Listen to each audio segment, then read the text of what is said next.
All right, we should be live. I hope. We shall see. Can I say the N word now? Oh my gosh! Shut the fuck up. Jesus. All right. Yo, what up? What up, everybody? Oh my god, I'm just getting my shit together.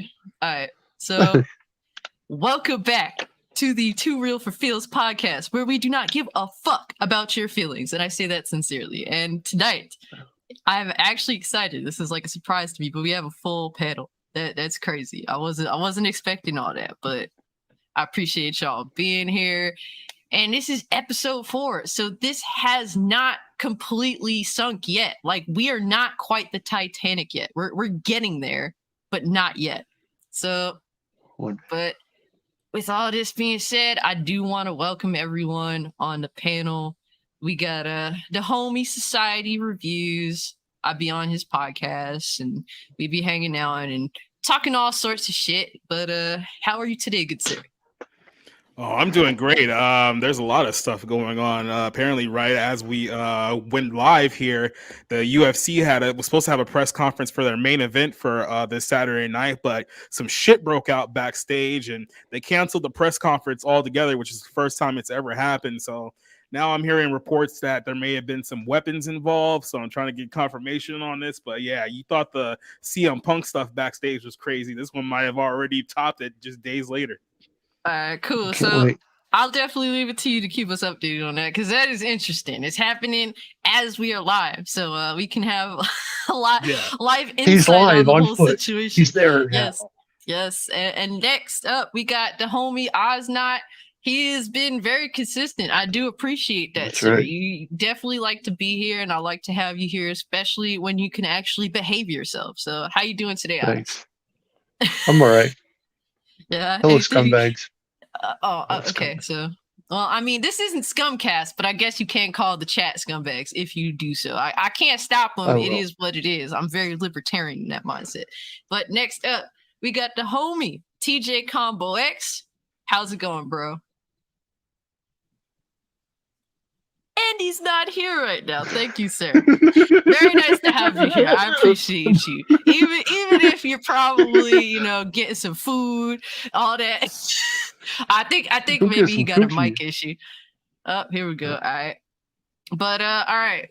I think TJ gonna come back. But next up, we got the homie, the one I've been trying to get to come through for the longest, and finally his job has released him from slave labor. What's good, Cyusstrike? How you doing today, bro? And also the whitest man to ever exist. Oh my lord. Yo, what's up? Yes, I finally made it to the stream. The job always holds you down. Say, hey, you're gonna be here from 1 to 9 every day. Yeah. Or 6 days a week. That's pretty much my life.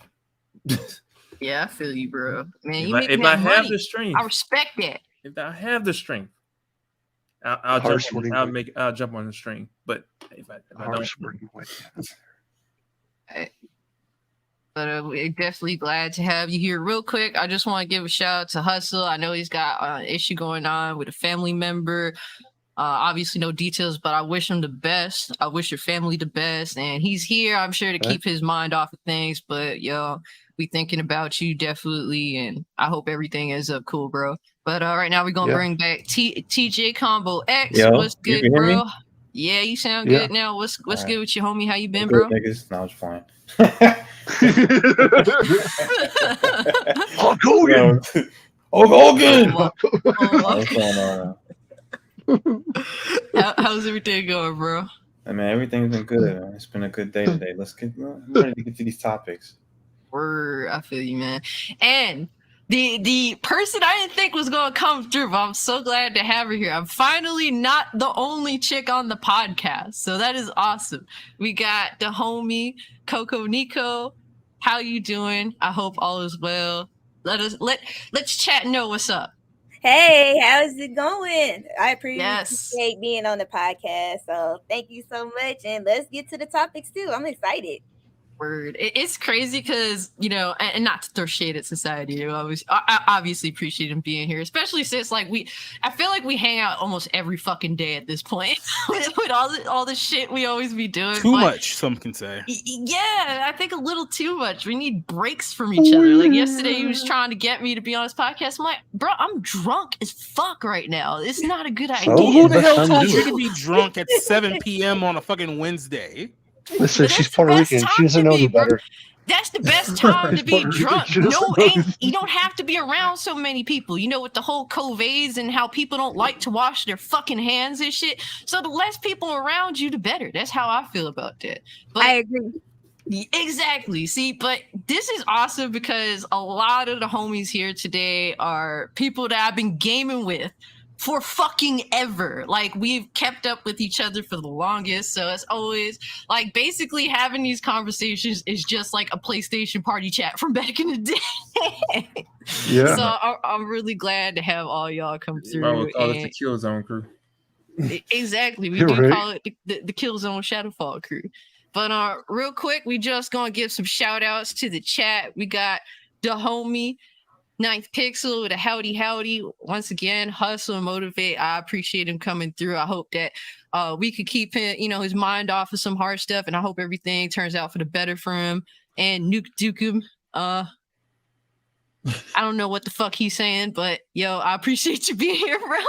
And the homie Dre, I really appreciate you coming through. Dre is a freaking awesome person. Apparently, he's going to be podcasting himself, so I'm hyped for all that shit. All Like, right. we gonna support exactly. But we got Red Hood.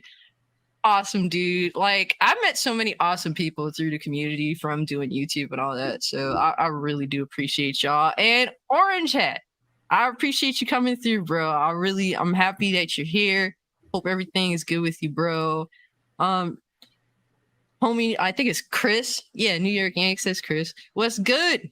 Yes, you catching it live. I appreciate you coming through, man. And Fuck it, we're doing it live. Neo came through from Society's podcast the other day. He always has something the interesting to say in the chat, so I appreciate him. I know, right? And of course, TW Booty Hunter, we love your name, bro. Yeah. You are the GOAT. We appreciate you. Swoogity, Yes. swoogity. Yes, Here's the that's booty. what happens. Drunk on a Wednesday. See, you can tell that I don't really. Guys, do I ever really drink very much? You guys No. have known me for like 9 fucking years. So like, No. I don't know the rules of all this shit. I know it was a Wednesday. I ain't gonna lie. It sound like the Solomon Grundy thing. Drunk on a Wednesday.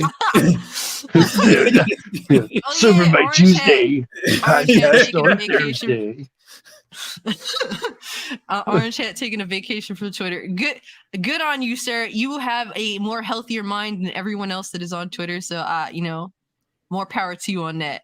And yes, of course, no rules. I don't do rules. I don't like rules. Okay, so, but yeah, guys. So we just gonna get into the whole situation. First off, I do like to do this in the beginning, just to see what everyone is, up to lately. So what y'all been watching and what y'all been playing? Just to, sound off. I guess let's go with Coco. And what you been playing or what you been watching, what has entertained you in the world of entertainment as we know it. I'm gonna be honest, I just been into Persona. Like, if anybody hasn't played Persona 5 Royal, please pick up their game and play it.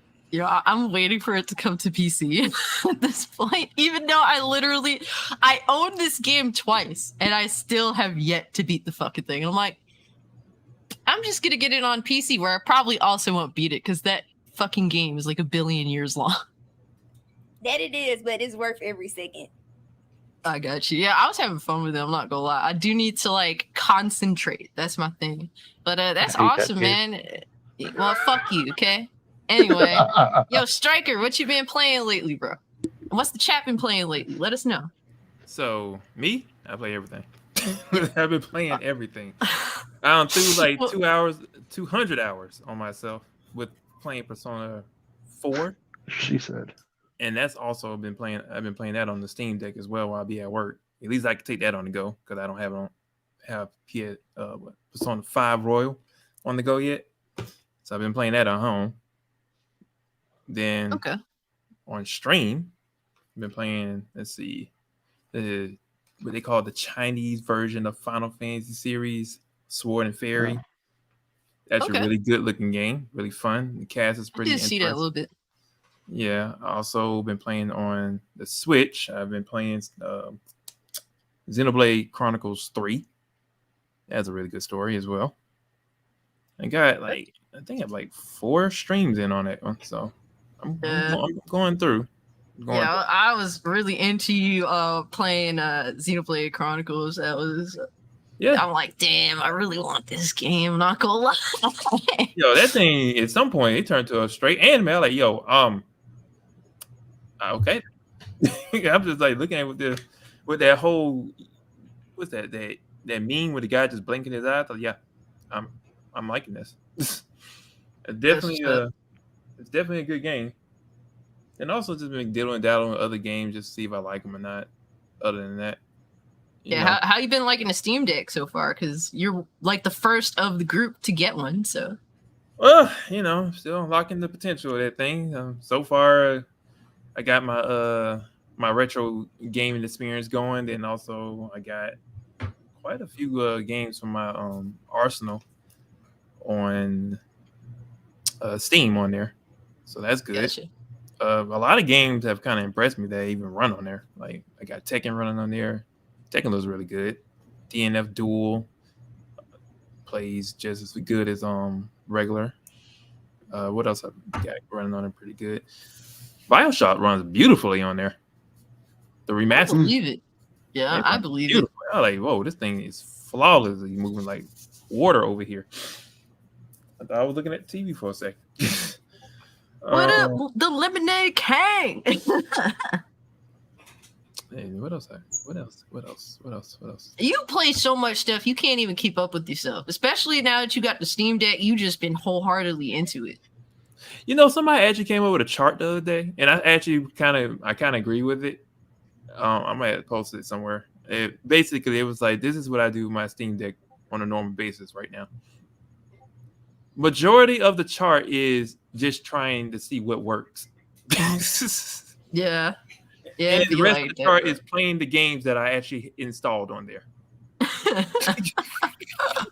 Alright, that's what's up, dude. It's definitely, you've been keeping yourself busy. That I will say that Steam Deck has been keeping you very busy. I be hearing like the play-by-play on Discord about what he up to all the time. But that's cool. I mean, it's cool. No, it's a cool going device. to happen. It is going to happen. Oh no! I've seen some more people just playing Windows. See, that's the thing about the Steam Deck. It runs on Linux, which is fine, but it doesn't support anti-cheat games. A lot of them. Yeah. So with that being the case, you can't play games like Overwatch on there. You can't play any other games like you can't even play Paladins on there. Yeah, that's the really unfortunate thing. Hopefully that there's something to counter that situation. But yeah, I'm glad that you are enjoying your Steam Deck, man. That's what it's all about at the end of the day, right? But TJ, what you been playing lately? What you been watching? Anything that has piqued your interest, sir? So on Sunday, I watched The Northman, which is I enjoyed it. I know it's had mixed reviews in regards to the movie, but overall, I thought it was an enjoyable movie. Definitely recommend it. In terms of gaming, I haven't really been gaming like that. Like I've been on and off of like Midnight Fight Express, but I really haven't been like consistently playing it. So yeah. Other than that, like doing my dailies on Splitgate, that's about it. Just been chilling. That's what's up. I also VG Legends, what's good with you, bro? Good to see you as always. Oz, what you been playing? What you been watching? All right, I've been watching Stallone's new flick. The fuck's it called? The Samaritan. The Samaritan, very good movie. Yeah. I highly requested everybody. Probably the best movie I've seen all year. I liked it better than Top Gun. Yo, it's crazy how Stallone, man, he's been doing his thing for years, and he still manages to put out a good, good film. it's got some cool elements. Got some Cain and Abel like elements, so brother versus brother, good versus evil type deals in it, and got a little cool twist at the end. Doesn't catch you off. I've been playing Redownload Dauntless. Been playing that. I've also been playing. I know. Everybody's like, "Oh, you're a Disney Shield," but I played the Disney Dream Valley. Kind of been hooked to that. Don't ask me why the mouse one again. Yeah, it's like low key. I kind of want to play it, but it's so hard to bring myself to download it just because of how much I hate modern Disney at this point. To be honest, But it's actually very good. I'm having a lot of fun with it. I can't. I know. The Disney hoochie in me appreciates it. I can't help it. But it's a good game. The Disney hoochie in me. Oh, good. But it's actually a very fun game. Got you. Okay. That's what's up. You've been keeping yourself entertained. I get you. Society, what you been doing lately? If it be watching or playing games, let us know what you've been up to, bro. Well, I haven't been playing any games, but I have been watching some stuff. And I don't know if you want to save this one for a little later, but I did watch the latest episode of She-Hulk, and it is by far the worst one that I've seen so far. This one was so bad that I'm currently on hold with Bounding in the Comics to see if they're gonna allow like half the shit that I said about that that show on their site, and just to put it where the stuff that I put in our Discord chat probably wasn't even like half the bad stuff that I said about it. Those previews were bad. Yeah. I do appreciate you, pushing the limits of what you could write on a, review. In general. Yeah. So it'll be interesting next 24 hours for sure. All right. So Pixel said he thinks the Samaritan is also very good, as well as BK Born Gaming. Good to see you, BK. I hope that you are conquering that gaming desk that you were building, sir. And VG Legend said he was playing The Last of Us Part 1 remake. It's amazing. It isn't bad like people thought. I would recommend if you're a big fan, don't wait to buy it. I mean, especially if you haven't played the game yet, like that is the best way to play The Last of Us story. So, if, you haven't played it, definitely consider giving it a try. For me personally, I played through the game like 3 times already. The Last of Us Part 2 kind of had me like, when it came to Ellie. So it's like, maybe I'll grab it when it's on a sale on PC. So that's how I'm feeling about it in general. But chat, if you can, drop a like to the stream. I would appreciate it. If you haven't, give us a follow, man, because we do this every other week, and it's all about having fun at the end of the day. And I'm glad to see people gaming, man. That's what it's all about, having fun. And if you're having fun with your games and what entertainment out there that is fun, like I'm happy that y'all are having fun, man. That's what it's all about at the end of the day. And the Sly Crow, what's up? I was on his podcast last week, and it was a lot of fun. The dude, I love his voice. Like, he has a good podcast leads voice. So big respect to the homie Sly Crow. It was fun hanging out with you. And yeah, guys. Oh shit, read Hulk. I did this. I was kind of being bad on Scumcast and said that China was the better She-Hulk. I'm sorry. I mean, you're not wrong. So at this point. It's pretty bad. Are you talking about the one when she was in a porno? We were trying to be subtle. No, I don't want to be subtle. I'm saying everything straight off the cuff, man. Let me do it.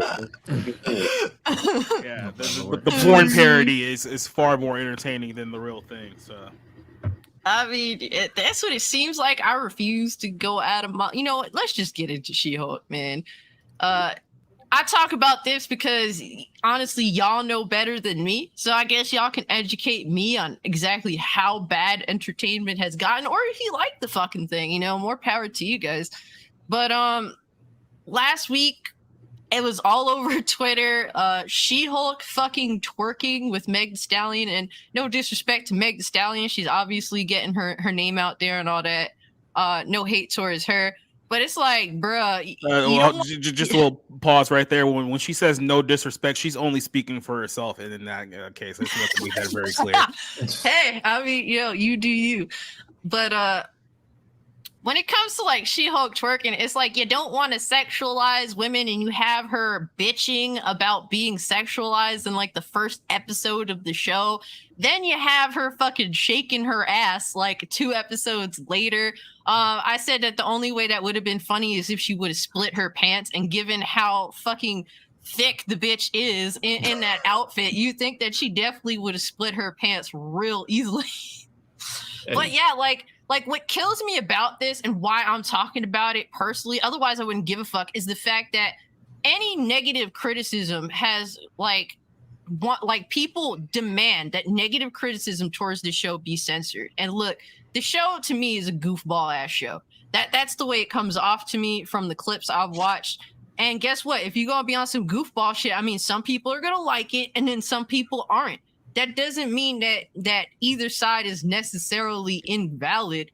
I think that censorship just shouldn't be a thing. And if you want to fucking talk up She-Hulk just because, well, you're a feminazi nut job and you hate men, then go for it. And if you want to shit on the show because, well, you don't feel like being talked down to by people that have more wealth than all of us combined, I think that your opinion should be up there as well. But guys, I don't know how you feel about this whole She-Hulk thing. Society, I think we should go to you since you just watched the most recent episode. You want to give us, your thoughts on that episode, as well as what you think about the whole censorship situation and just this show and the MCU in its current state. Feel free. Okay, well, first of all, fuck Megan Thee Stallion. I'm so sick of these like 9th degree Little Kim clones that have come out in the rap game over the last 10, 15 years. It's like you're all been basically like the same person that you've been recycling since 1995. So they can all go fuck themselves as far as I'm concerned. Somehow this episode, however, managed to be even worse than that one, because this show, after watching 4 episodes, this show is written by it feels like this show is for like 37-year-old like career women who live in like New York and Los Angeles, who hate men because they can't find one decent guy who actually and are on their 10th abortion. Yeah, who are upset at men because they can't find one decent guy who actually wants to sleep with them. That's the only person this could possibly identify with this garbage ass television show. This one was even, I think, the longest one so far. It was like 33 minutes from start to finish. But Jesus Christ, 13 minutes in, I just literally just wanted to jump out of my window, and I'm on like the 4th story currently right now. So the best way that I can describe what happened here is that there was 2 plots about this story. The first plot was that we're literally following Jennifer Walters as her normal persona is. And she's trying to get a date. She's on like these Tinder knockoff type websites trying to get a date. And nobody wants to date her because nobody wants to date a near 40-year-old wine mom. It's just not the way that things go, right? So she decides, well, hey, I'm going to put up my dating profile as She-Hulk and see how many guys want to fuck me. And then, of course, she gets a bunch of, hits because people would rather be associated with She-Hulk than this miserable bitch that, that's associated with her. And then, of course, all the guys are all bad. All the guys are, self-absorbed and misogynistic and all that old bullshit. And then you get to this one guy, this fucking, like, green eye, like, soft shell beta male looking. Like, the dude looks sweeter than sugar, right? But I guess he's, like, in shape. He works out and everything. So it's like, oh, he's cute. It's like whatever the case is. So this dude is supposed to be the ideal, like, man. But the way that they present this is that, well, I don't want to talk about myself. I want to talk about you. Let's hear about your day. So now she's interested in this dude because the dude just wants to sit there and listen to her like bitch about her life. So of course she immediately takes him home. And then after like some other stupid B plot happens, she comes back. He's lying down on her couch reading like a book called like Bad Feminists by like some feminist chick writer. So it's like, okay, you guys are lusting over a guy who literally doesn't exist. Like you guys want a dude who's going to sit there and listen to your problems and never interject whatsoever, who somehow knows how to get wine stains out of couches, because that's totally the type of thing that men know how to do, and someone who's going to read fucking feminist books with you and empower your worldview. Exactly, but he has to have nice biceps, though. He has to be in good shape. You can't just be like, some you know what kind of guys those are? Those are gay men. Yes. Gay men. Like, feminists want to date gay men and then wonder why they're alone. It's either gay men or it's these like 140-pound soaking wet like white dudes who they don't want to fuck anyway because they don't look like the guy who's on the underwear like models and shit like that. So they don't want him anyway. But this is your ideal male. And then not only is that part just absolutely abhorrent, but then when they actually tried to like focus on the topic of the show, they had this running gag on the entire episode about there's just this like bullshit magician out there who's using like Doctor Strange magic for his bullshit show. So Wong comes over here, and the whole point is that we need him to file a cease and desist so he stops using our magic. So she brings out this fucking like 20-year-old like white girl wasted stereotype who's in the episode on like 3 different like spots. So it wasn't funny the first time she's on the show. She's throughout the entire episode maybe about half the fucking thing, and each time they go back to her it's supposed to be funny because like she talks like this and she sounds like totally wasted and we're gonna go and get some margaritas after the show and woo, and it's like, oh my god, I literally just want to die like right now. Like I literally just my soul just wants to like run into oncoming traffic watching this thing. If you guys want to check out Bounding in the Comics, I used a lot of borderline gamer words to describe my experience watching this show. As a matter of fact, just to give you guys a little bit of a preview here, if I can. I know it's not edited. I'm not even sure if this is actually going to make the final product here, but I'm going to say it now because it might get cut out. But it was this part right here that about 13 minutes into this episode, I wish that Crispin Wall was my dad when I was 8 years old. That's what I felt like. It's amazing. Big fucking yikes. So yeah, Sure.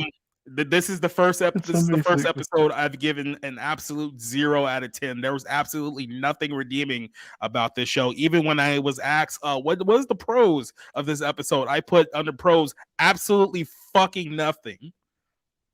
Damn. So does anyone want to chime in general? Like when it comes to She-Hulk, like the show or hate the show. Some people seem to be okay with it, even if there's some things maybe that are unlikable.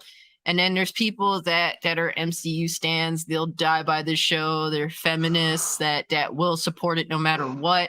I mean, what do you guys think about just this dynamic with, either, support this or get censored? Like, if you don't have a positive things to say exclusively, then your voice does not deserve to be heard. I think that's an important conversation to be had here. I got something positive to say about it. We'll get some good porn parodies of this.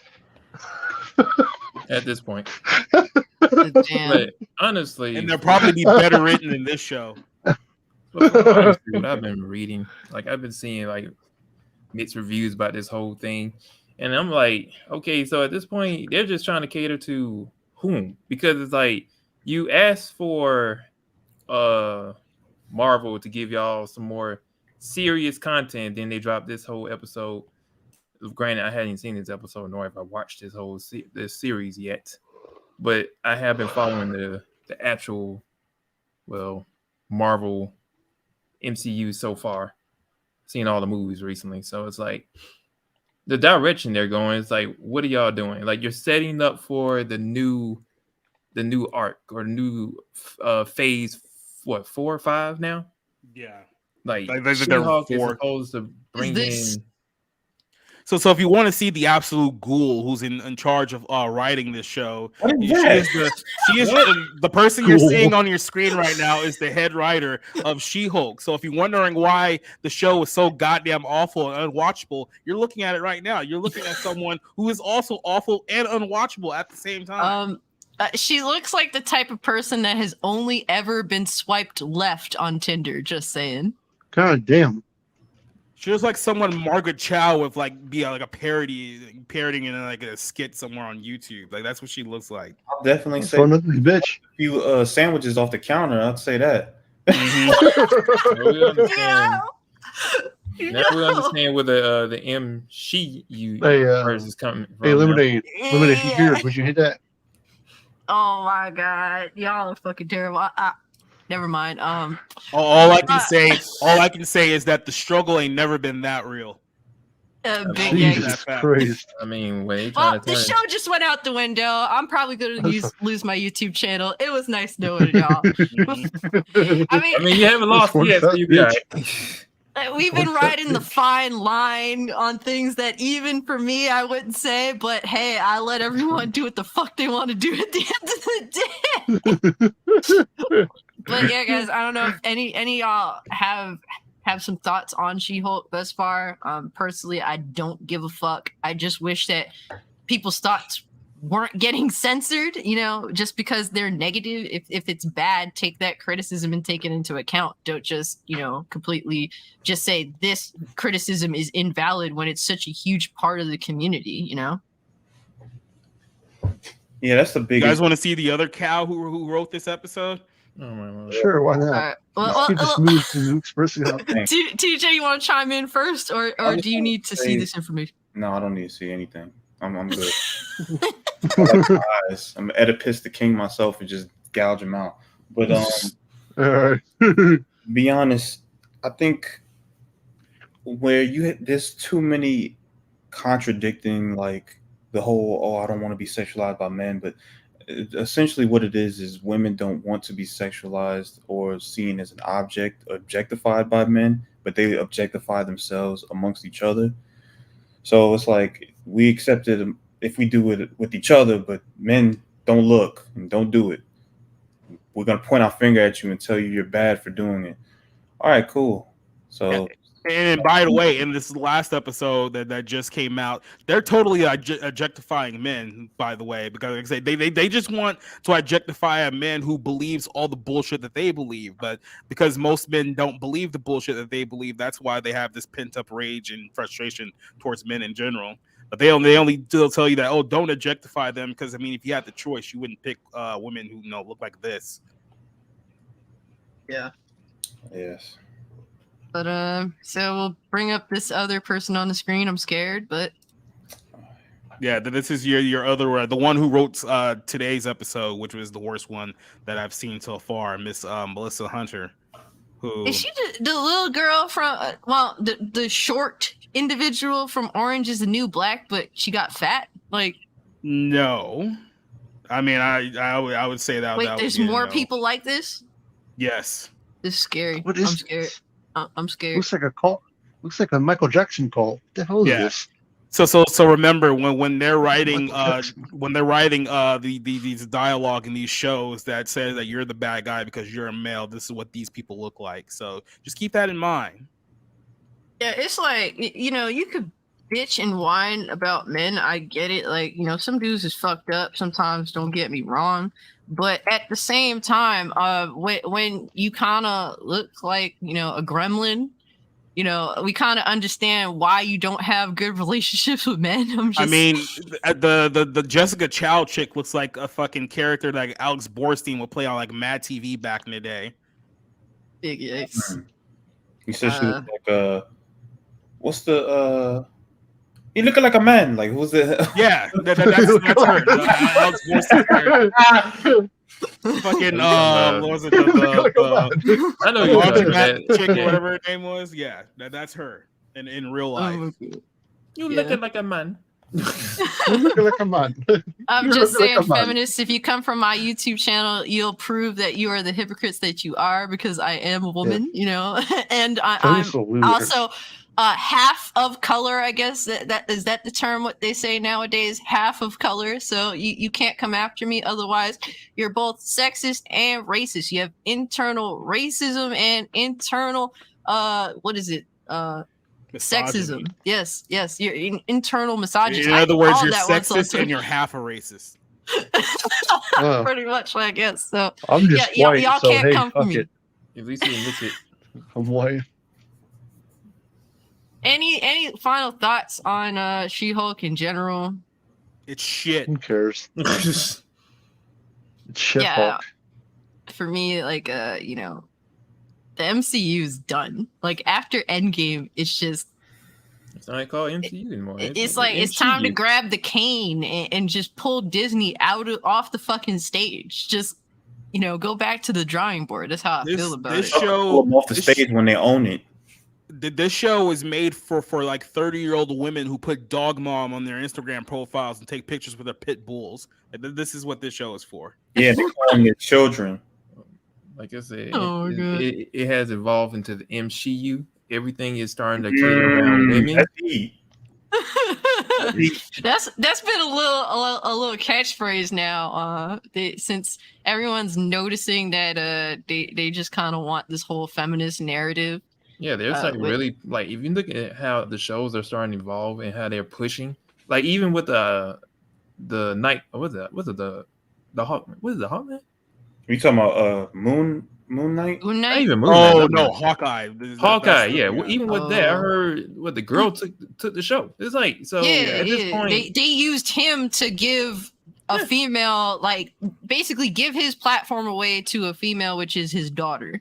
Exactly. So it's like you're just gonna keep going that route, y'all. And then even with the new Black Panther, that's already evident how that's gonna go. But look how they're like already portraying it. Like I ain't even seen what Black Panther looked like on that show on that movie yet.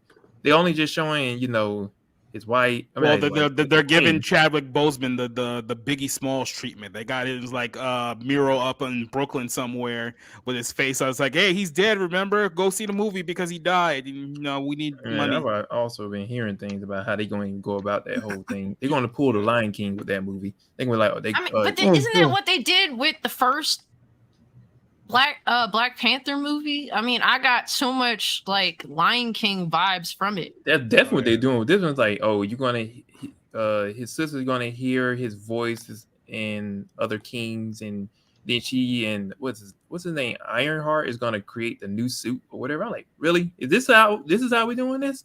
This is a Lion King. Crazy. Don't forget, Neymar is Mexican now, so. But you know what's crazy, man? Like he's not even a bad guy. Like Stryker has always been super open to this stuff, way more open than I've been. Like you like to give everything a chance, but it kind of comes off like you're here for it if it's good, but you kind of feeling like shit is like not it ain't all fucking dandelions. That's how you kind of come off to me now. Yeah, I mean, call a spade at this point. It is what it is. As someone who's been doing this for a number of years, I'm open to be proven wrong, but that doesn't mean I'm giving you guys the benefit of the doubt. Exactly. Like I will if I'm wrong, I'm willing to concede the fact that I was wrong. I'm always open to doing it, but when y'all fucking up, I'm not really gonna kiss your ass by any means. Neo asks, Who would say what that is worse or unbearable? Shield critics or MCU stands? Real quick, y'all. That's tough. If I it is one gun to my head, I'll say shield critics. Honestly, yeah, because the MCU is specific to one type of demographic of media, versus shield critics. They're spread out across different mediums to be able to show. So. That's how I see it. Yeah, I agree with that. And you think differently, or pretty much TJ just about sums it up? I guess TJ sums it up pretty well enough.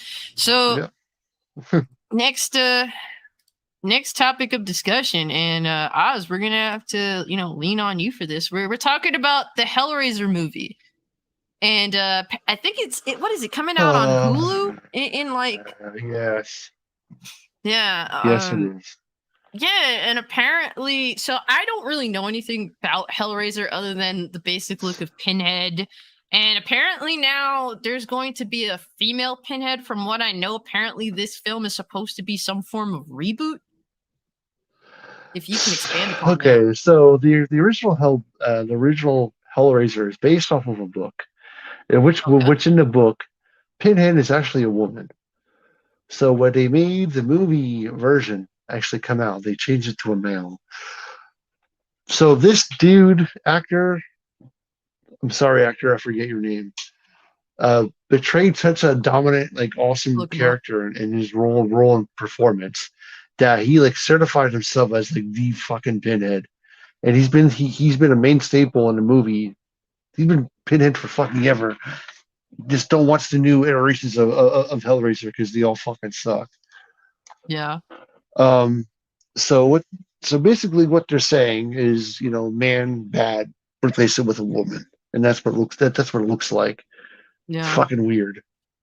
Yeah, I mean, all I can relate to is if, like, for me, for example, if they changed like Michael to Michelle, and Michelle, a lot of people know that I absolutely hate the opening scene for Rob Zombie's Halloween.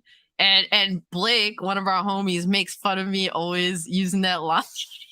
It's like turning Freddy Krueger to Felicia. What the fuck? It's just like, nah, bro. Bye, Felicia. No. Yeah, that's No. like imagine if they turn that shit to Michelle Myers. It's like, no, like we putting up, we going, it's like we gonna burn it to the ground. Like, you don't do this to a long-standing character. And Hellraiser does go way the fuck back from like, and what, the thing the that sickens people and get the whole, like, they're like a little community pissed off the most is that the original actor wants to do the role. He wants to reclaim of the role and put the pride back behind Pinhead where it belongs. Because this dude is like one of the coolest boogeyman like slashers out there. He's very unique, and oh man, he's had some bad spin-offs with other actors playing the parts that can't even hold a candle to the original dude. So when the original actor wants to do the role again, and it reprises his role. Yeah, there you go. And they're like, no, we want this person instead. It's disgusting. But how old is he? He's not that old. I mean, if he's not old enough to where it'll be like an issue for him to reprise the role, I don't see the issue.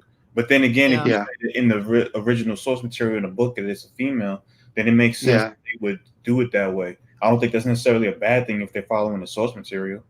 Yeah, but at the same time, you've already built that character. He's known. People know who he is. He's already dominant in that character.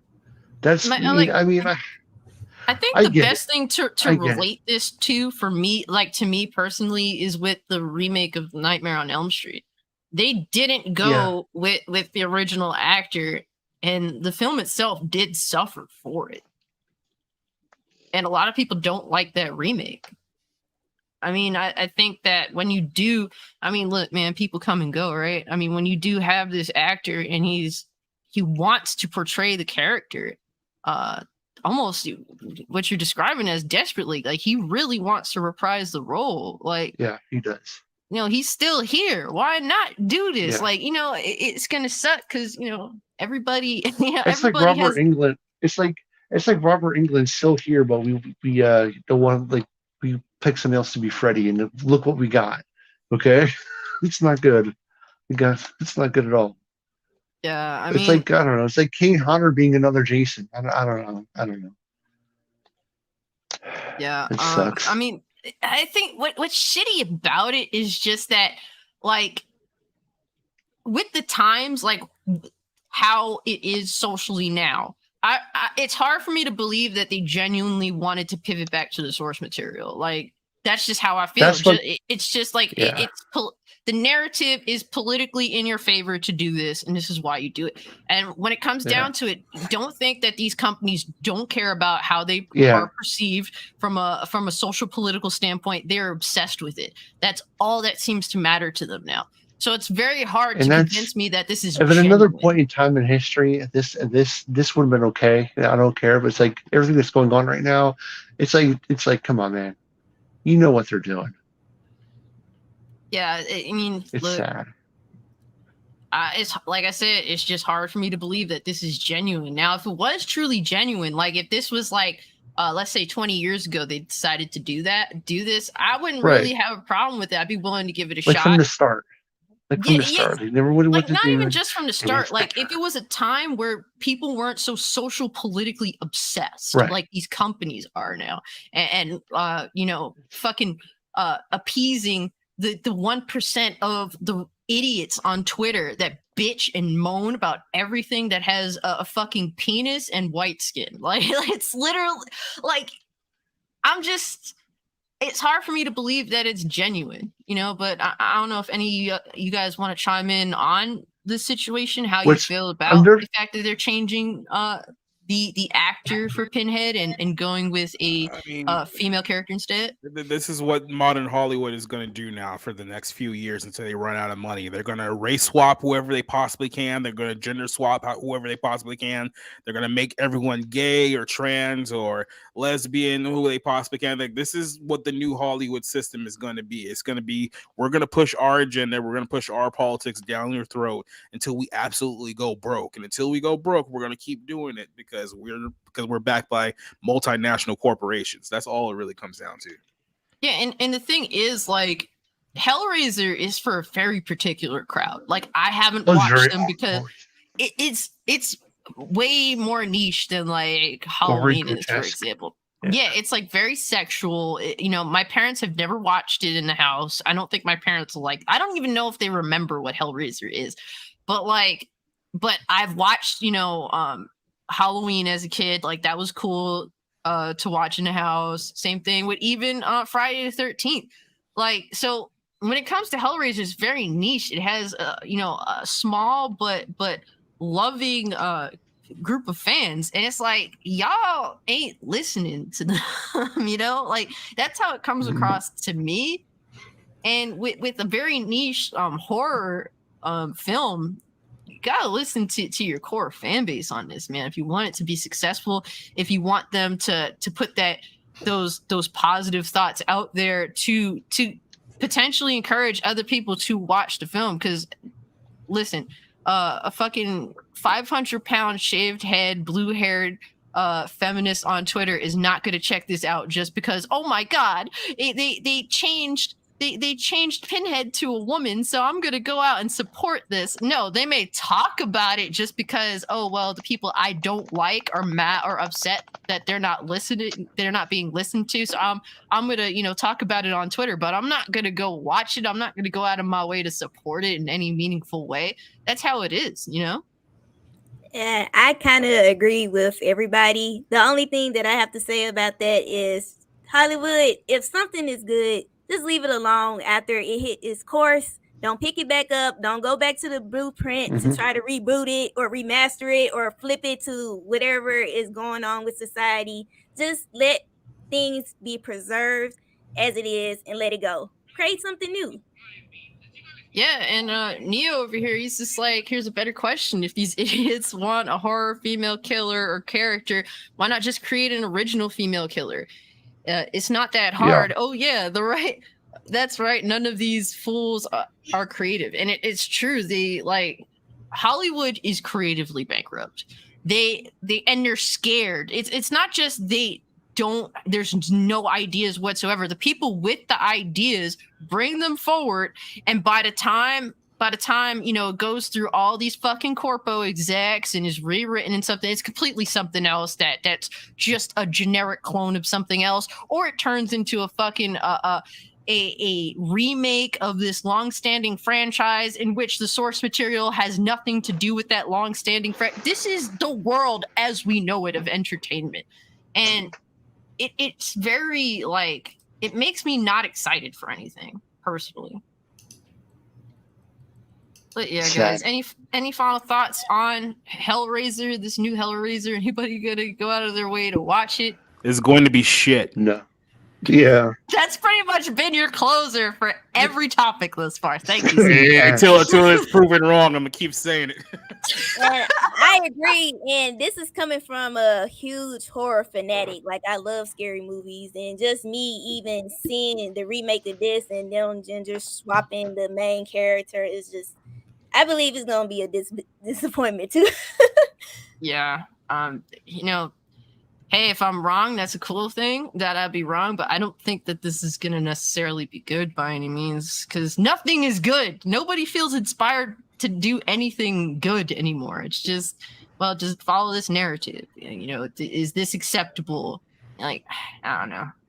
But Neo said, I heard rumors that Universal Studios and Blumhouse Productions are developing a remake of John Carpenter's The Thing. Fucking stop! The thing is a fucking remake of a 50s flick. Stop remaking remakes. They want to remake Scarface. Scarface is already a fucking remake. They want to remake to Back to the Future too.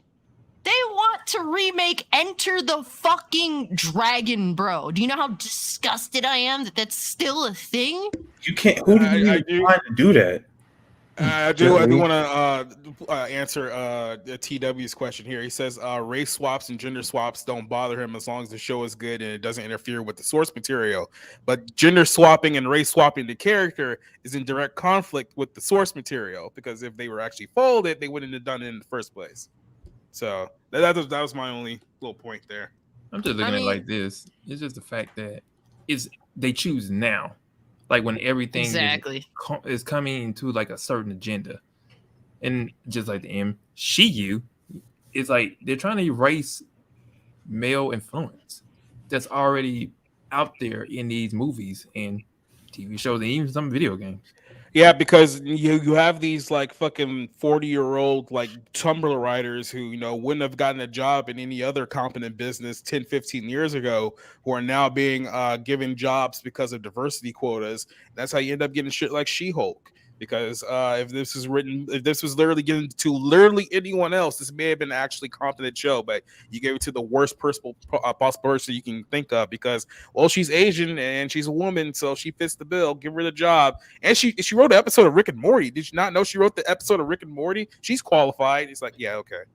God. It's like people think they're so smart, but it's like in the grand scheme of things, they are fucking imbeciles. It's like they've convinced themselves that they're geniuses in La La Land. It's like, this is the real world. You are a moron. Please stop what you are doing. Stop thinking that you're somehow profound with your fucking episode of Rick and Morty that got a few chuckles. You're just a fucking lucky asshole. Exactly.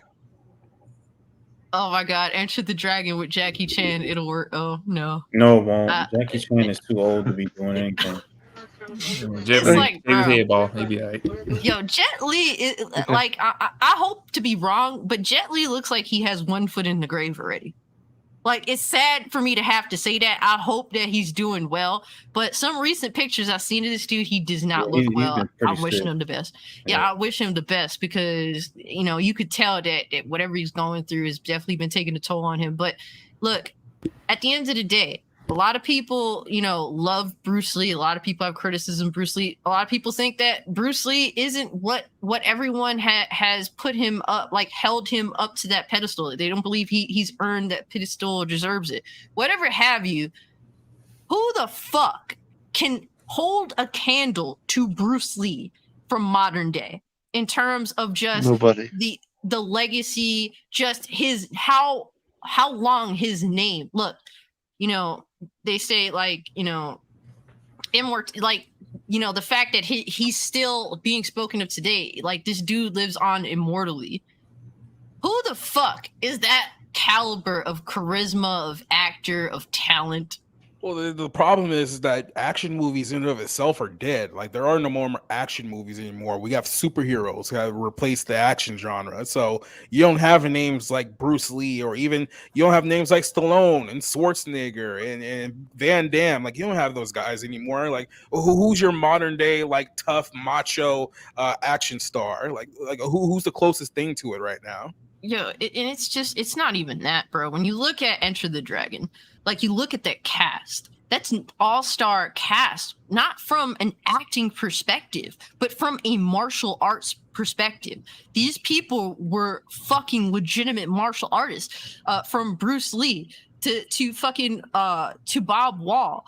There's so many fucking legitimate martial artists in that film, and they're there because Bruce Lee wanted them, because they were skilled from a martial arts perspective. It's not about the acting. It is not about the acting, man. And nowadays, these people don't even want to lift a finger, let alone actually be capable of acting. Like, who the fuck fuck? Who the fuck holds a candle to fucking Bruce Lee, to Jim Kelly, like Bob Wall, like Angela fucking Mao, who's one of my favorite people to watch on screen that nobody knows about. Okay, so if It'll you be want The to watch Rock. badass martial arts scenes, check out Angela It'll be Mao. The Rock. Gotta show that. It'll be The Rock. There you go. Okay. Well, all right, guys. Well, I guess that I'm done with my rant for the day. You know what? In the show, he said The Rock. Get him out of here. You know what? Have a good night. Maybe The Rock before he fucking sold out. Maybe. Fucking get the fuck out of here, bitch.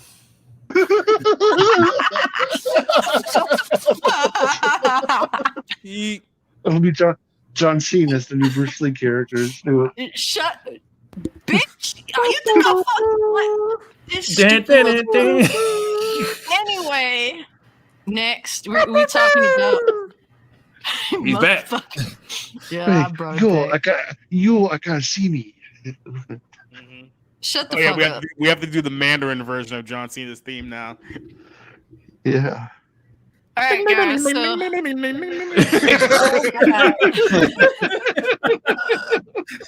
What is that? oh my god, it's the Beverly Hillbillies. I need to go rewatch that show. It's been a minute. I love rewatching things that I watched as a kid, just to see how I respond to them in modern day. Because when you're a kid, you don't know shit. As an adult, reevaluating these things is very fucking interesting to me. So Beverly Hillbillies would be one thing I would have to Honestly, going reevaluate. back to rewatch any of your old shows, you start seeing like all the adult humor now that you didn't see before. It's like, wow, this show's pretty dark. Y'all seeing some pretty messed up stuff in here. Yeah. All right, guys. So next up, has anyone seen the trailer for Winnie the Pooh, excuse me, Blood and Honey? I did. Yeah. I did. So just so you guys get the basic context at this point, Winnie the Pooh, I think this year is like now public domain.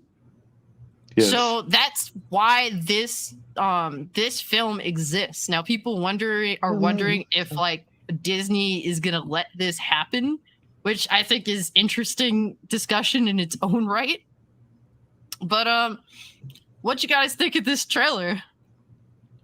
It was great. I loved it. You're down for it? I am.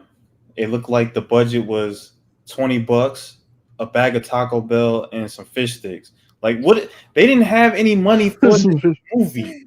This movie looks terrible. Like I don't.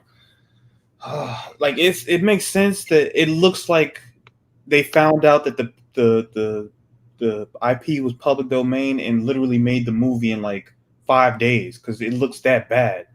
It doesn't look like there was any thought behind this. It's just let's get some hot chicks, I think it's in the jacuzzi, and then let's get I think some it's kind of come around and kill them. That's all the thought was. That's literally what like it was.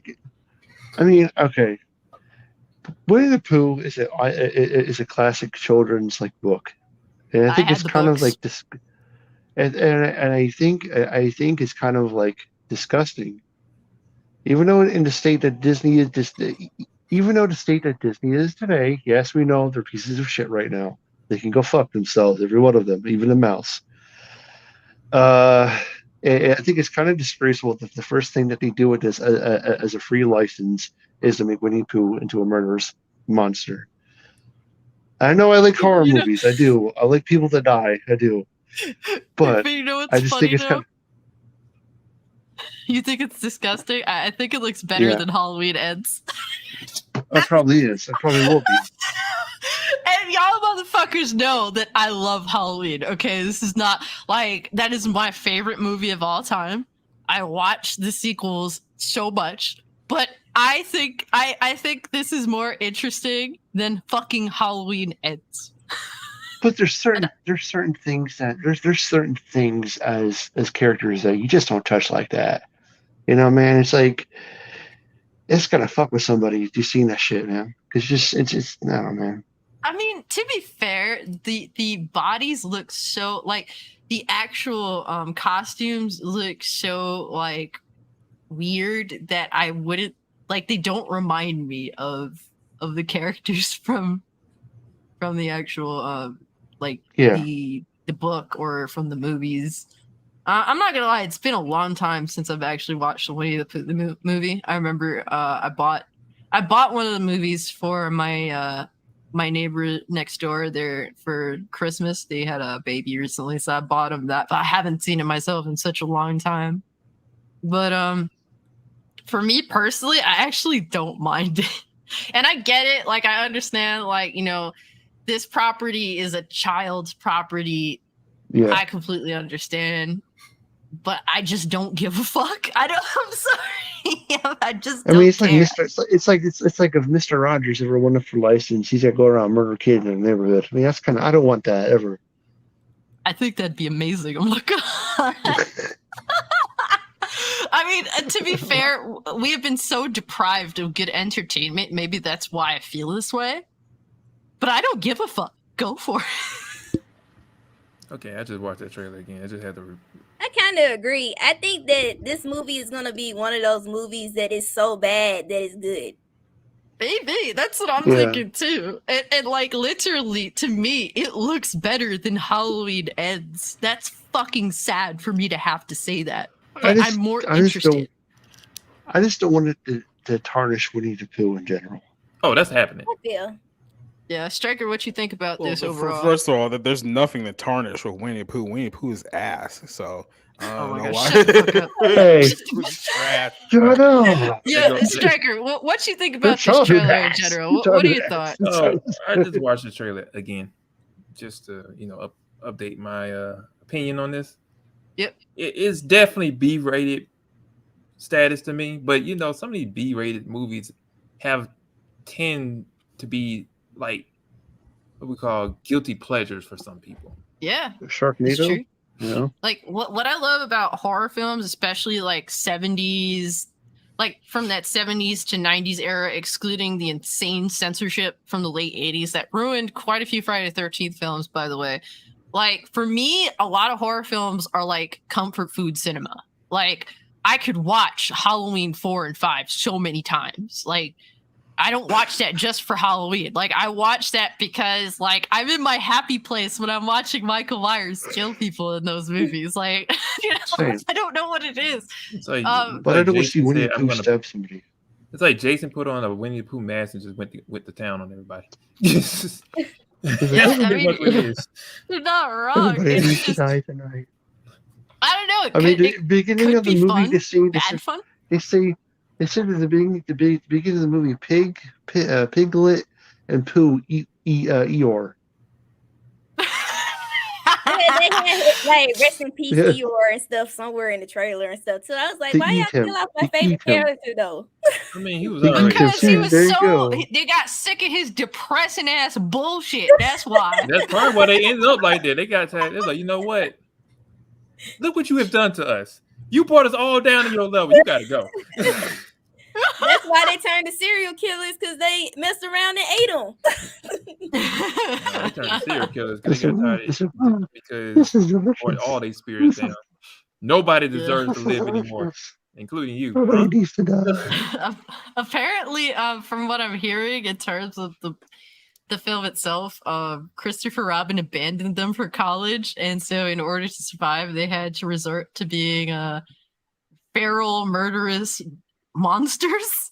Well, I mean, even with the whole movie, Christopher Robin's, I mean, that's just he left him. Yeah, he left him. So at this point, it's like, well, didn't he become he was an adult at this point?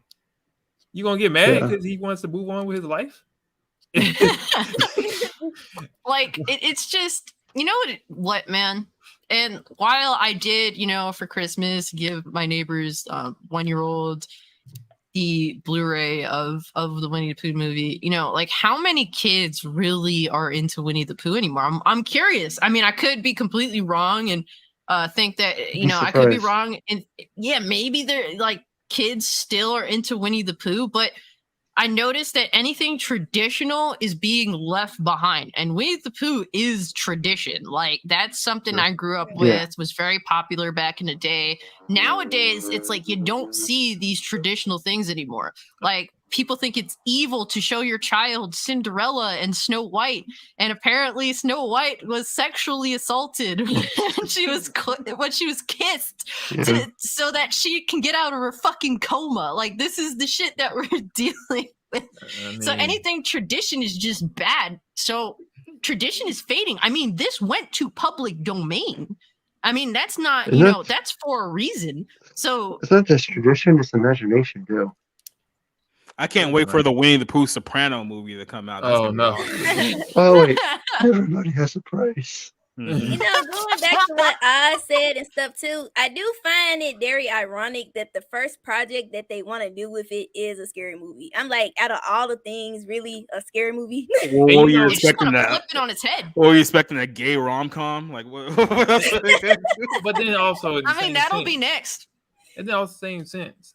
They don't even promote like these older traditional stuff. So they don't. When you want to promote this to the next gen or whatever gen you want to promote with the next, the first thing you're going to create is a stigmatism that, oh, Winnie the Pooh. Oh, he's a killer. What? So you just completely just say, okay, he went from a lovable, silly bear to an axe murderer who wants to kill everybody because you can, once you enter the 100-acre wood, you cannot leave. I say, well, at this point, Sora is target number one from Kingdom Hearts because he's going in and out. He's like, well, at some point, we're best friends. You better come back. Not today. Exactly. But you know what, man? Like, I think that the people behind this indie film think that I think they think the same way I think, that kids don't really watch or read Winnie the Pooh anymore. So they're just like, let's just make a fucking horror flick that's specifically for the people that actually know what this property is and grew up with it and forgot about it for a while. And without this film, it probably would have just kind of sank into the ether anyway, sort of deal. I mean, that's how I kind of perceive it. I don't know. Maybe it's like reverse psychology. Maybe people actually will start watching the original Winnie the Pooh now because of this movie. It'll be funny. Yeah, I might have been on to something with that gay rom-com thing. He'd been like, hey, honey. Hey, material girl. Like, he would have been in that. No. I'm already traumatized already. Tigger's going to be a man on the streets. Oh, no. Well, Tigger, Piglet's a little gay himself, though.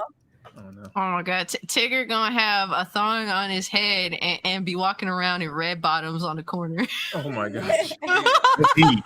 Can a tiger give a bear monkeypox? Is that possible? The big yikes. All right, that just went dark a little bit.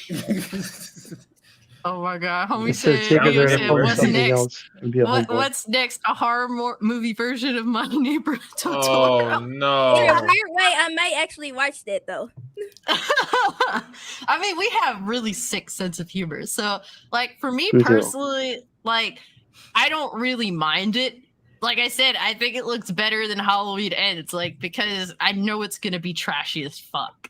And maybe at least a little more witty than Rob Zombie, because, for example, Rob Zombie is trashy as fuck with a lot of his films.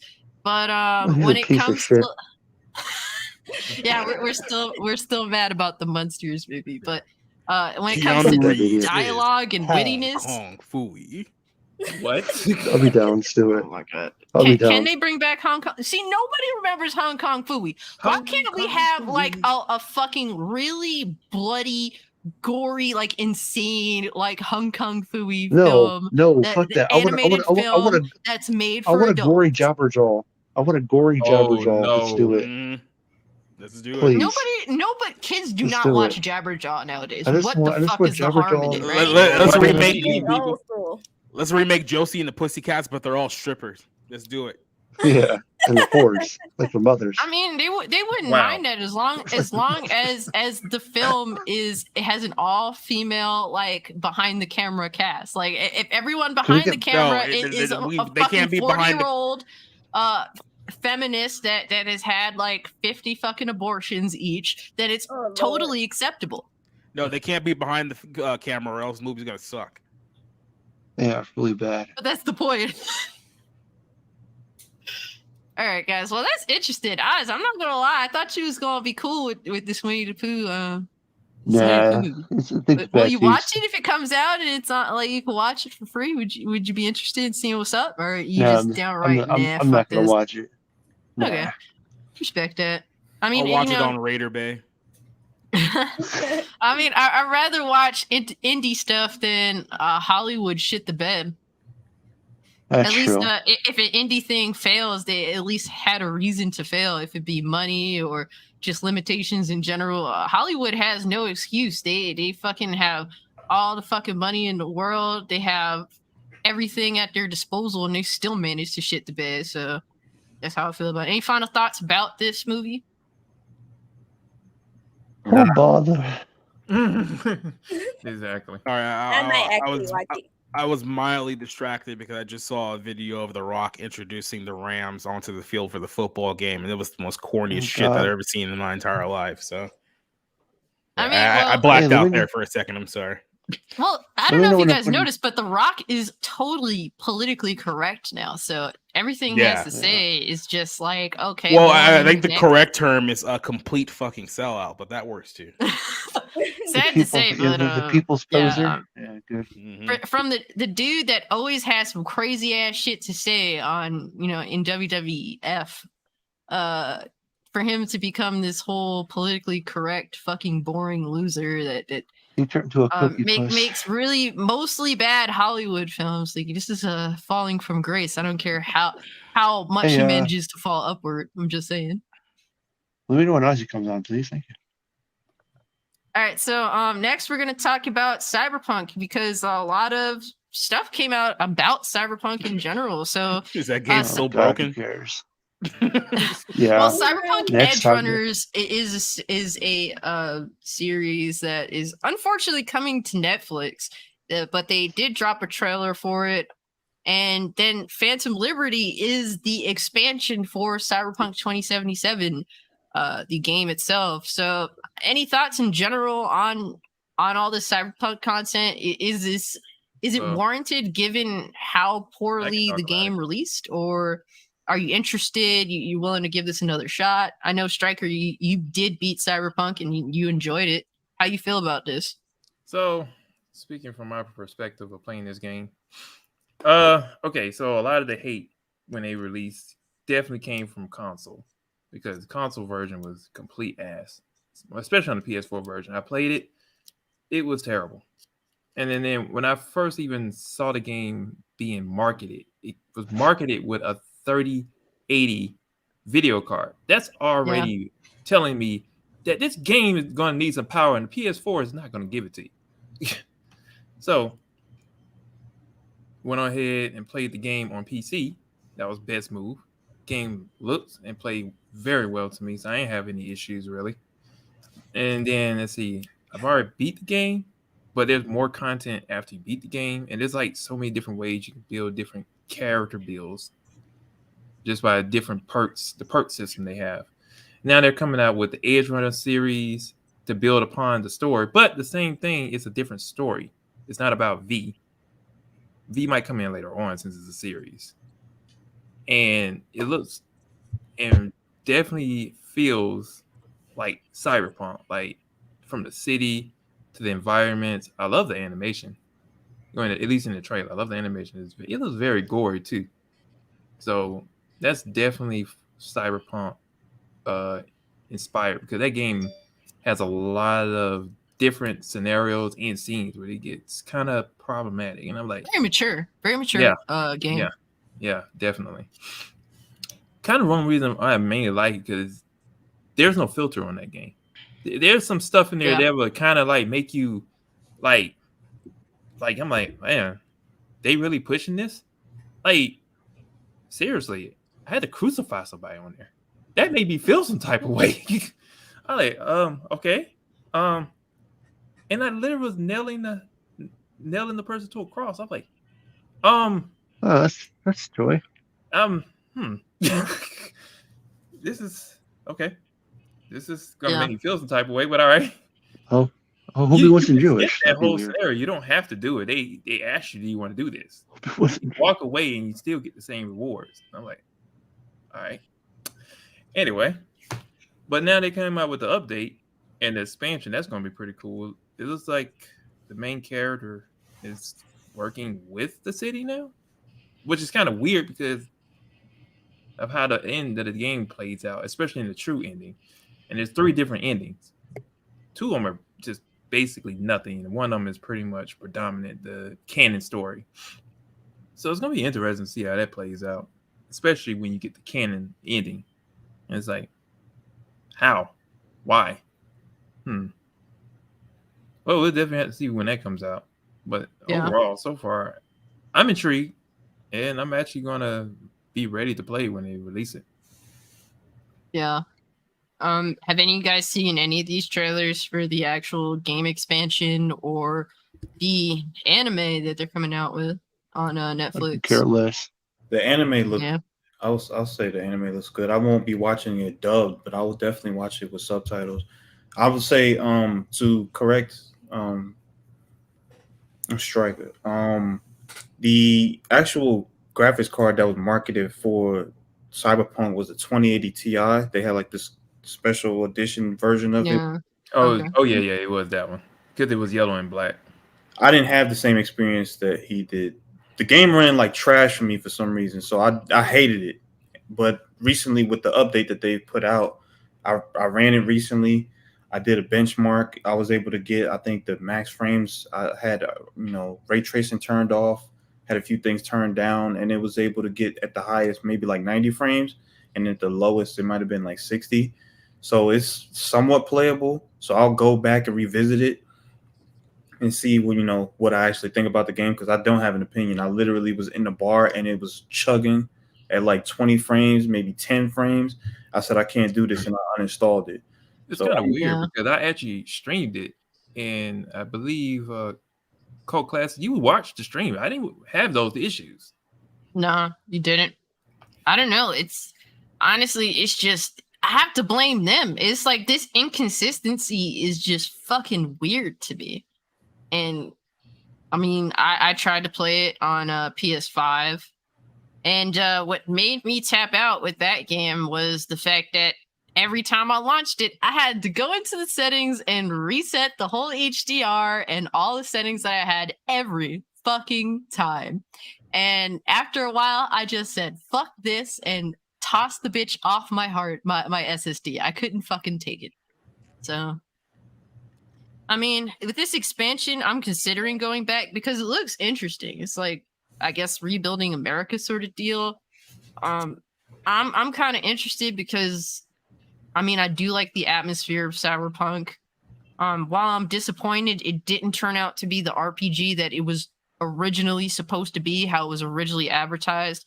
I mean, I can't help but be interested in the whole Cyberpunk atmosphere. I mean, I really love shit like Ghost in the Shell, so I'm interested in that. As for the actual anime, I mean, I'll probably watch it, with the eye patch on. Because I refuse to subscribe to Netflix. I won't even use my friend's Netflix account. I just refuse because I just don't want to give them anything. Because I fucking hate Netflix, honestly. Now, is the Netflix series a prequel, or is it like continuation with the show? The game? It seems to be like its own thing entirely. No, the show. The show. Or are we talking about like... We're talking about the Cyberpunk anime, so yeah. What do you mean by that? Are you saying the expansion is linked to the anime? Yeah. Nah, it's its own things entirely. And how is the anime? How is the anime linked to the movie? I mean, to the game. It's sort of like the same universe. It's its own story, from what I've seen. So is Keanu Reeves in that too, or no? At least not that I know. He's not in the show. I don't care then. Bring him back for the DLC. Yeah, he's coming back for the DLC, the show now. But yeah, I mean, any y'all interested in this? Is it? Yeah, I'll be using someone else's Netflix account to watch the show. So, shout out to them. Yes. Yeah. Anything to give them less viewership, even if you have to watch it, I support. Don't forget, they're still going to have multiplayer for this game. Well, less money, I should someday. say. You'll be watching, but at least you're not paying for another subscription. I support you, bro. Absolutely not. Which, All right, guys. I don't know. Any final thoughts on this? Society, are you considering upgrading from your PS3 in order to play Cyberpunk 2077? it's going to be shit. No, it's going to be next question. shit. It's going to be shit. I'm going to keep asking you every time until you finally do. I'm just saying. Oh my god.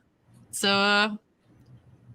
I guess at this point, we just going to have to talk about Halo. Because a lot of us, we were playing Halo Infinite. And now we are not. That's the end of the subject. Next one. Next subject. Well, just get into it real quick. So it sucks. Halo Infinite Season 3 got delayed until 2023. What a and shock. Split screen co-op got canceled. Just to read into it real quick, I'm not going to be too extra with this.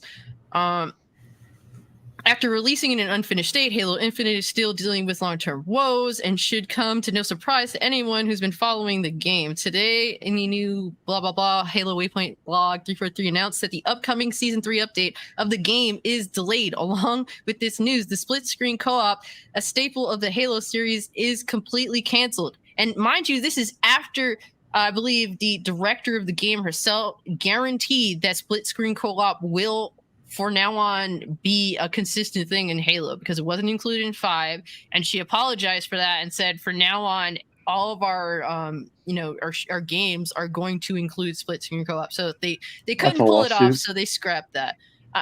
I guess, I don't know, but Season 3 was originally scheduled to hit Halo Infinite in November of this year. This update was set to introduce campaign, split screen co-op, forge mode, and the usual matchmaking updates to the title. With the delay, the next season is now not scheduled to start until March 7th of 2023. So from November to now March 7th. That means the Halo Infinite Season 2 will last 10 fucking months. What the fuck are y'all doing? While this is this is all bad news for the fans craving more content, 343 announced that the Forge mode is still on track for release. I mean, that's technically not on track because it would have fucking released already. But this is just fucking bullshit. Like, honestly. 343 needs to lose the rights to Halo. Someone else needs to make Halo. I agree, to be honest with you. They don't know what the fuck they're doing.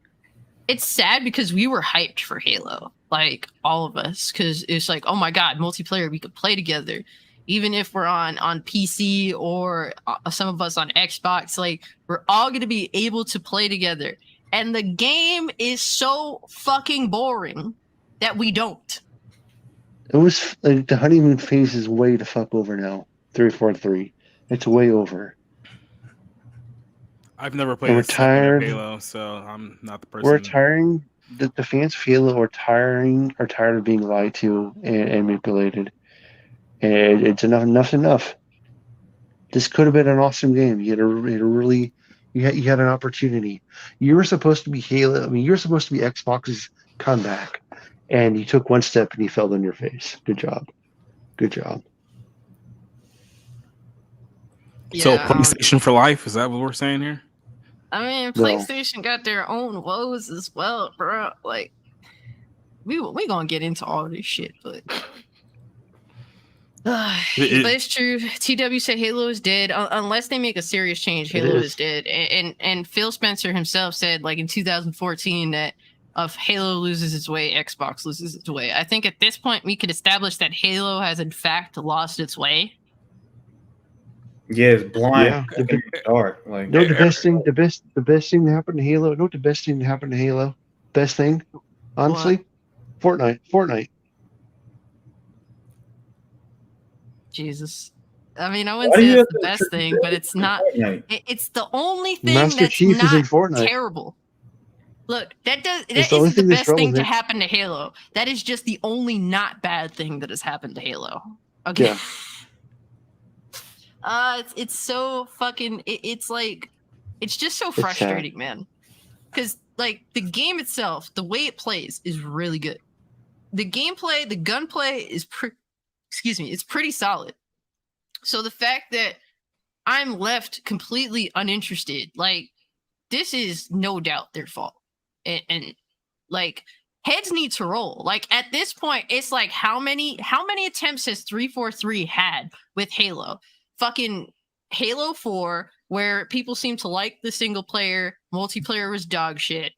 Halo 5, where the single player was dog shit, people seem to like the multiplayer. Fucking, what is it? The Halo Master Chief Collection didn't fucking work when it came out, and it took them a really long time to get that shit together. I think Blake still can't play that shit. So yeah, that's a fucking bomb. And now Halo Infinite is also a bomb. Like, how many more times can you fall upward before? They're not a good studio. They're horrible. And you know what? I don't even know if it's necessarily the studio. You know, it's such a difficult thing to dissect, because we noticed that this isn't just an issue specifically with 343. It's across all of Xbox Studio that they're just coming up short, man. So I don't know. It's like, I don't want to jump to blame the small guys. I want to blame the heads of these of the company. You know? Yeah. And I think Mr. Matt Booty, like, the way he runs shit, it's crusty booty cheeks, bro. Get your shit together. I have to come out and blame him for this shit, you know? I don't know. You guys, like, if Halo Infinite manages to get back on his feet, are you guys willing to go back to it, or you think it's fucking over at this point? I need to see a 360 of improvements. You mean 180? And 180, 360, and another 180. Fuck it. I need to see graphical improvement. I need a fucking story expansion. I need fucking fucking multiplayer with up to 4 people online and co-op in my fucking living room. I need a lot of shit. I need a lot of fucking shit, and I need a lot of free shit on top of it to get me to come back to play this piece of shit. Xbox has cultivated gamers that don't like to pay for anything, so they better get used to this shit. Yeah, how do you go? They better get used to it. And then want them to add free. Back off, man. I got this, man. Halo's trash.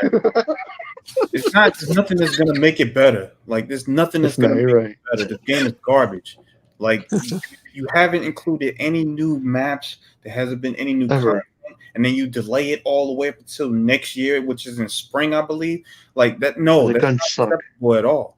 Like, you said that this game is going to have a $500 million budget, and you're going to have all of these developers work on it to make it this masterpiece of a game, and it comes out to be mid, just like everything else that they've put out has been mid. The Battle Pass, I ran through it in the first season. The second season, they did nothing new, so I had no incentive to actually use it and buy it. So it was garbage from the second season, and it's going to be garbage moving forward to the next season.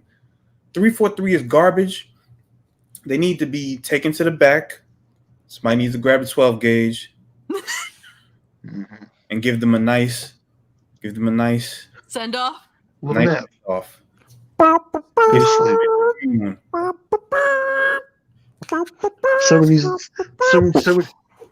Someone needs to put a fucking halo around their head. Over their head. Y'all fucked up. Damn, I thought I was bad. You know, Blake, our homie, I remember him saying, like, I don't know about this fucking free shit, you know, free maps and all this shit. And he said this back with Gears 4. Like, I don't really like this whole free map shit. I'd rather pay for the maps because at least we end up seeing them within a timely manner. True. I honestly, I'd rather go back to paying for the one season pass that cost like $50 fucking, and that was it. Like, that would be the way you get the complete version of the game that includes the maps and the extra shit.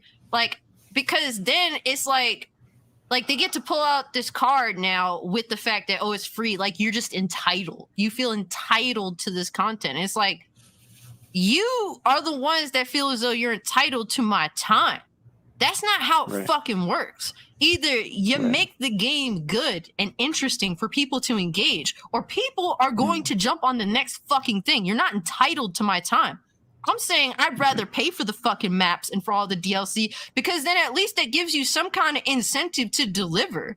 343 has not delivered with this Halo. It fucking sucks. The content is so unfucking interesting. The only thing that they can manage to have together is the fucking store where you could buy skins. That's the only thing they got unlocked. Everything else to me is just a fucking shit show. Well said. Yeah, so I mean, any y'all have any thoughts on this, or are we done here? It's 'Cause I think shit. we ripped them. Shit. Shit. I'll buy Xbox shit. Series X if they get Halo Infinite together. I'm not getting no fucking Bill Gates box. Fuck Xbox.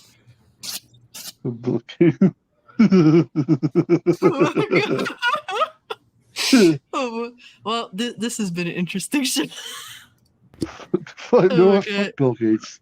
No, Oh, it's, damn. it's about the booty. It's the booty Xbox now. The booty Fuck box. this movie, it's all about the booty box. Man, that's a rigid ass booty box. Though. They need to give that bitch some curves. At least they gave the PS5 some I curves. don't know. It's kind of stink now.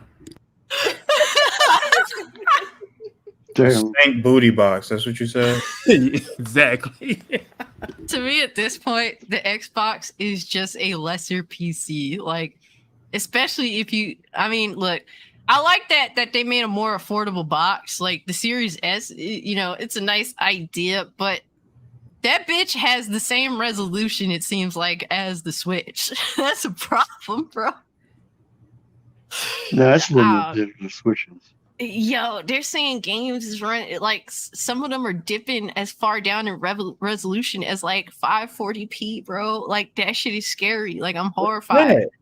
Exactly. What the fuck is going on? What is with gaming today? Like I don't understand. Like I understand it's the affordable butt box, but like Butt box. 40p? Yeah, It doesn't even have the 540p. excuse that it's portable. It's definitely not portable. It has dingleberries, but it's not portable. 540p. Portables. That's just That's a a little very bit above the very Wii. well. The Wii. Cause that was like what 480. That's terrible. Yeah. Shout out to Luca for coming through. I appreciate you, fam. Yeah, Xbox, bro. It's like you guys are this close to like dropping like content. And it's like I want it so bad. Like I bought a Series X the end of last year thinking, man, shit is about to like pop off with Xbox. Like I want to be there for it. So I got I waited in a torrential fucking storm. Like crazy ass shit, like floods and everything. I was out there on the side of the Best Buy with my fucking my chair, my camping chair, and with my fucking I was a fucking idiot. Thinking back on it, I am such a dumb fucking asshole for waiting in a Motherfucker out here legitimate almost storm. died at a GameStop. Dumbass. That would be your place of death right there. Oh my god! I And came I'm there home, bro. waiting for my socks was dripping wet. It was bad. Like I suffered for that bitch, and this is how you repay me. They gave you Could have been the worse. You could have been waiting in Florida and then got attacked by a gator. So Yeah. Yeah. Yeah, we done I'm talking upset. about Xbox. We're not done because it gets even more interesting, sir. I'm sad to have to say it, not in a good way, sadly. But let me see. Let me get this shit together here. Actually, I don't even know if I have this shit pulled up. Oh no, wait. Oh no, I don't. I done fucked up. But we gonna have to improv. You know, I'm about to pull James Dean right now, and not the porn star. Thank you. So Yeah. yes. So basically, I actually did a video on this where the Xbox exec Matt Booty Cheeks, Crusty Booty Cheeks, wants artificial intelligence to be quality assurance testers for games. And so with this, he brings up the reality that, you know, sometimes when you add a feature to a game, it breaks something else. And the best way to combat this is essentially to get AI to test, like a bunch of AI to test all these games to make sure that things are working well. And I think in theory that's a good idea, but I think in execution it is the end of fucking gaming as we know it potentially.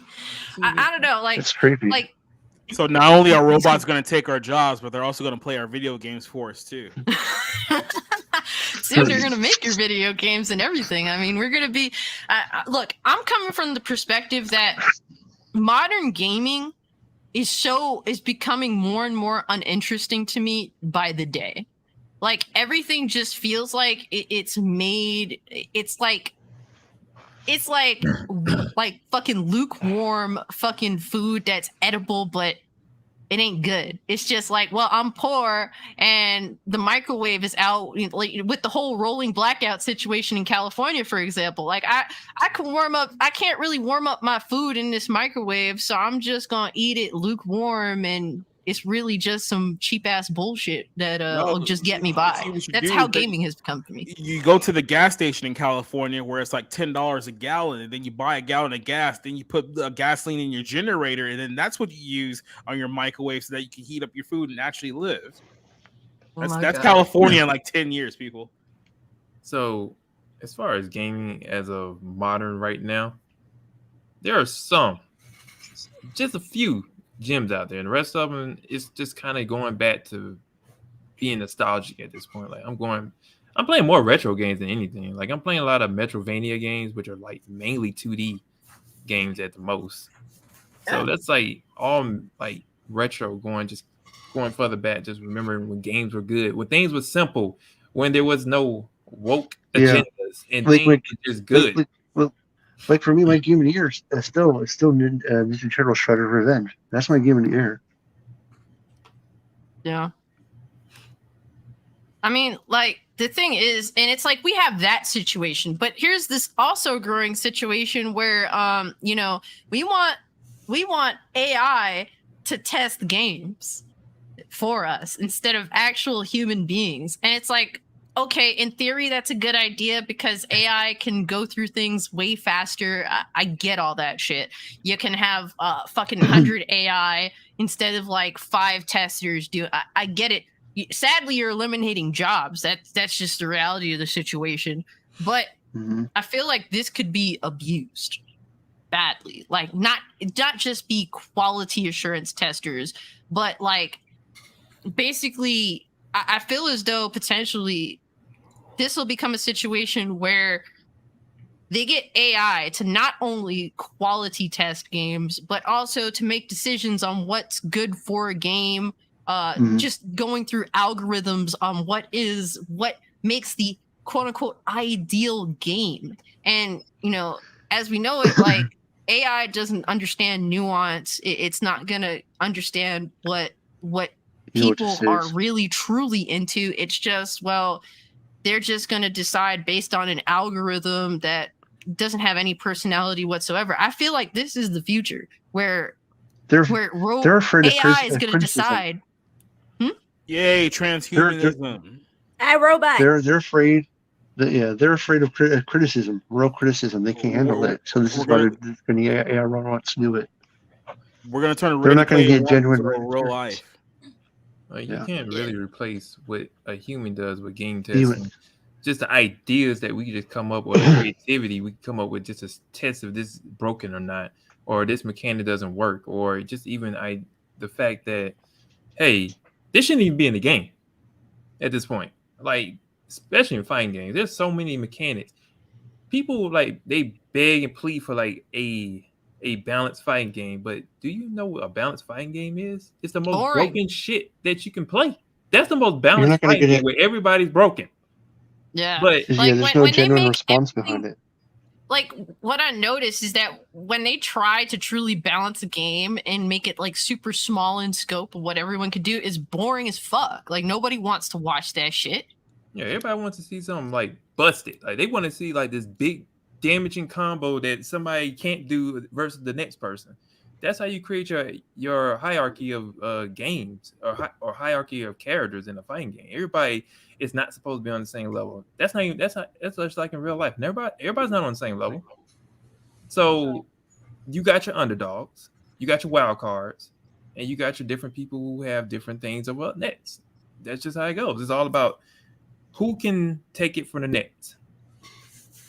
Yeah. And if it's really that busted, then that's just something you have to fix. I mean, the AI is going to testing. It's just going to test if this works or not.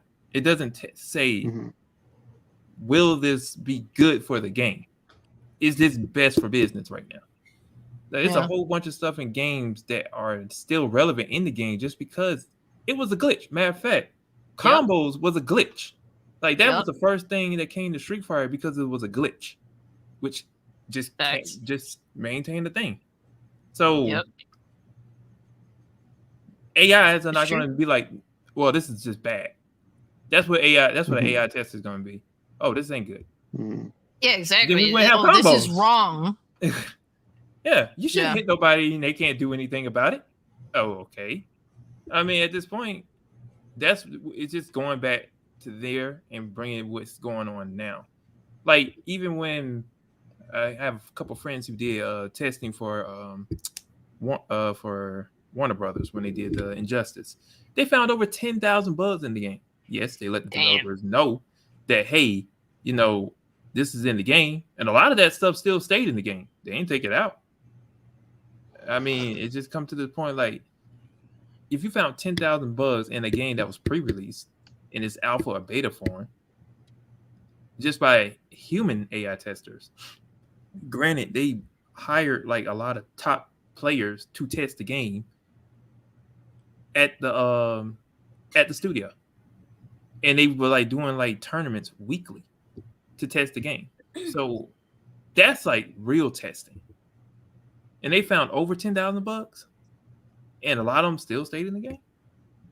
So what is the AI testing going to do? Going to find like 20, maybe like 30 million bugs?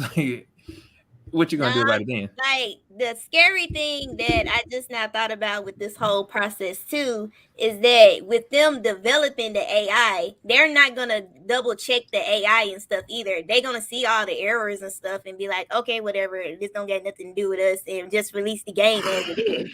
And we're going to be having a whole lot of busty games. What sucks, I think, is the fact that if they go down this route, obviously Microsoft is going to sell this fucking software because they're in the business of making money.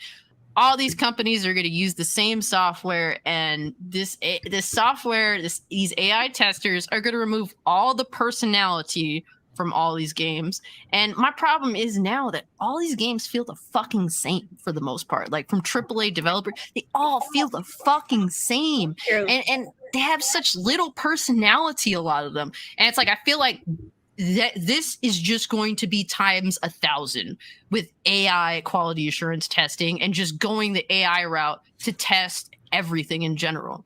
And Pixel here said the bad is AI will make speedrunning boring and make sure games are linear as shit. The best will be indie devs will make AAA games in a month. I mean, yeah, I do see where you're coming from with that. Like, it's so bad because like the industry itself in ways it's like with gaming it's moving into new territory, but they're copying like the mistakes of other industries. I mean, Pixel also brings up AI works so well for American music, obviously. Let's use it for gaming. And it's true. Like they actually run music through like an AI to determine whether it'll be successful or not. That's literally what the fuck where we're at when it comes to music, and that's been a thing for a while. Serious? No wonder I don't like music now.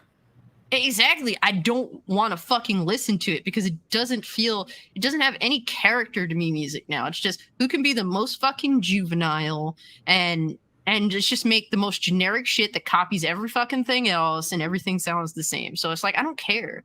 And Lucas says, AI robots taking over is my biggest fear. I mean, yeah, like Like, We've how seen many iRobot. stories? We've seen Yeah, like iRobot.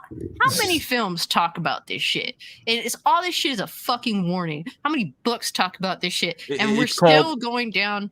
It's called predictive programming. It's telling you what's going to happen and presenting it as fiction. Yeah, it's like companies like Microsoft and shit. They're just like, oh, well, these movies have a great idea. Let's make it happen. Like, are you fucking stupid? It's like a lot of these companies, and not just to call out Microsoft, but all these fucking big ass companies want all the power. It's like they're striving to be the real life Skynet. Like, that's what they want. It's just like, do you not understand how this is a fucking problem?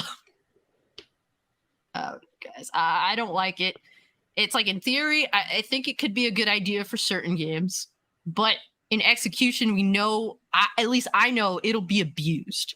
Absolutely. And they'll take it a step further to the point where it is extremely detrimental to the games industry in an industry that I think is losing its way in terms of personality, in terms of appealing to gamers. It's not even about that anymore. They want to appeal to everybody. And by doing that, in my opinion, they're making some of the most boring shit ever before. Everything looks prettier. It runs at higher frame rates. But oh my God, it has no fucking personality, a lot of these shit. Like fucking Aloy. I'm sorry. Fuck that bitch. Yeah, fuck that bitch.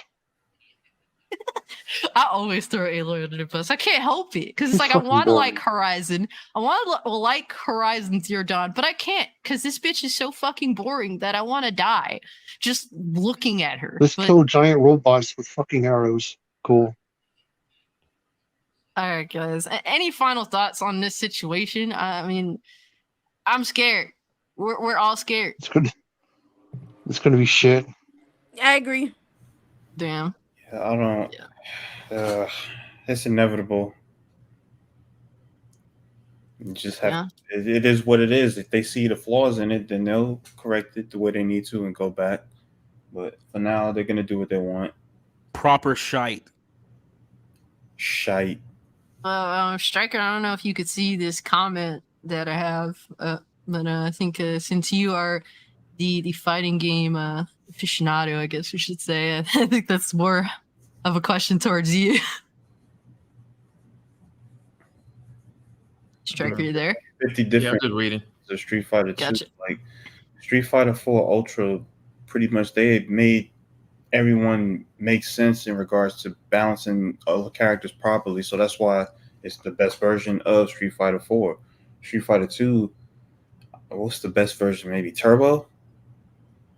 A lot of people seem to go with Turbo. Super Turbo is the one everybody Yeah, plays. like tournaments. Super Turbo Okay. would be the one. But I mean, they had to do a few iterations of that to get it right. So I mean, Sure. he's right. Not every character needs to be great. Like, there's always going to be a tier list. There's always going to be a character that has a majority of bad matchups. Some people use those characters and still seem to flourish with them. So, I mean, at the end of the day, that's very important. Testing games, especially with fighting games, you have to be specific with those because they need to. Hitboxes need to be properly. Hurt boxes need to be done. You need to make sure that it's. But what's really hurting fighting games now is this whole pay to win mentality. Like, you create these new characters, DLCs, or nostalgic characters come back to the game, and it's like, oh, well, I did buy you. I hope you're good because I did pay like $8 for you. And then next thing you know, you turn around in the next 6 months, they're running the tournament scene. It's not like you don't know the character or know the game. It's just they're overwhelming. And then they just turn around like, okay, we're gonna nerf this character. But it's like it's like the character had to run. It's like you just paid your money for like 6 months. You won your couple tournaments, and here come another character. Now you're going right back down the same loop again. Like in Tekken. Yeah. Tekken DLC character has been running the game for the longest. New update just came out. Now they want to nerf the DLC characters and make the characters who are already in the game a little bit more relevant or even better than those characters now. That's it. It's just at this point, y'all just gonna keep playing this pay to win mentality and then turn around and nerf it. It's like, so I guess I got my money out of it at this point. Yeah. Shit, I guess we need to do a podcast just bitching about all the problems with the game industry entirely. Because we can go like every category would be every type of fucking video game, from fighting games to wannabe RPGs that are half-assed as fuck because they're too cowardly to make real RPGs nowadays. Sony. I know, right? I would say there's one good thing coming out of all of this. Horror video games are starting to come back. Are they? I hope so. Calypso Protocol definitely look like it's gonna be good. Yes. Yeah. I mean, between that, you have Resident Evil 4 remake coming out. There's a Texas Chainsaw Massacre coming out. There's a lot of remakes, bro. There's a Killer Clowns from Outer Space game coming out. Man, there's only you and like 5 other people that want to play that game, man. There's a lot of people that want to play that. There's a lot of people. But you know, they had a lot of games starting to come out that's like Dead by Daylight too. You know, there's a lot of hide and seek games that are. It's literally fun. That's what I call them. They're fucking hide and seek games. Yeah, Outlast is. Yeah, they got the multiplayer Outlast game coming out soon. Yeah, I'm cool, man. If I can't like fight back, I don't want to play that. And if Konami actually fucking does it, I'm not. Konami. I think Jason's coming. Not Konami. The fucking people that make Silent Hill. That's Konami. Fuck makes sense. Not Konami. Yeah, it is. That's Konami. If these rumors are true and these pictures that's floating around, it's true. Please, just take my money already. Well, Konami, I'll buy your fucking game, Konami. I just saw an article. Konami said they're bringing back like 155 of their titles. So I don't know what. And there's a few pictures. They're gonna use them for pachinko machines in Japan. Damn. Yeah, you're gonna see 155 titles in the pachinko machine. It's amazing how 5 years ago Konami said, "Yeah, we're getting out of the whole video game industry. Why y'all back?" You never left. Money off. Like nobody needs y'all here. Well, I guess the whole gambling idea went down the fucking toilet. You know, sell Silent Hill to Capcom. Let them fucking make it. Wait, what? Now the question is, would Capcom? they give it the same love that they give Resident Evil? Imagine if they made Silent Hill 2 and fucking the RE engine with fucking come on now, bro. Come on, man. I wouldn't. I mean, that would be interesting, but I wouldn't want it to feel the same as Resident Evil. It would. It would be cool if it was like. I mean, I'm not gonna get far in them if I fucking play them by any means, but it'd be cool that Silent Hill does its own thing where it inspires Resident Evil to fucking compete. Like say Silent Hill comes back and they're like, oh man, what Resident Evil's doing is great. We want to do something. We want to take it even further than that. And they managed to do something that Resident Evil hasn't been able to do or hasn't even thought of doing. And then Resident Evil's like, oh shit, look at them. Well, let's try something different with this. Right. I'll disagree with them being taken to Capcom. Now, what I will say is what I think could work is if Konami contracts From Software to make a Silent Hill game. And not in the Soul type realm, but they could take, because especially with Bloodborne, they know how to do atmosphere extremely well. They know how to do jump scares well. They can write very well. So get From Software to make Silent Hill, and that would be crazy. That would push the bar. That would be crazy for Capcom to have to step up and make Resident Evil even better than what it is now. Yeah, you're good. Gotcha. I agree. All right. Any final thoughts on AI taking over the world? It's not great. Get down. Get down. Get to the chopper. Do Get it now. Yeah, if a robot gets near you, just piss on it. It'll short circuit. It'll be all right. Oh, no. Damn. I mean, they are water resistant though nowadays. Damn. Yeah, I guess at this point, we're just going to move to the final topic of the night. And that is CM Punk, because CM Punk thinks that he's the Marlon Brando of professional wrestling. He's a punk ass bitch. He's a fucking piece of shit mid Carter. Want to be Macho Man, fucking retard. Sorry. Miserable little shit stain of a person. Fucking wannabe macho man. Get out of here. And fuck his wife too. You know what? Fuck her for ruining WoW and getting Tessa kicked off of that shit. So fuck him and fuck her. I wouldn't mind fucking her for real, but how you doing? How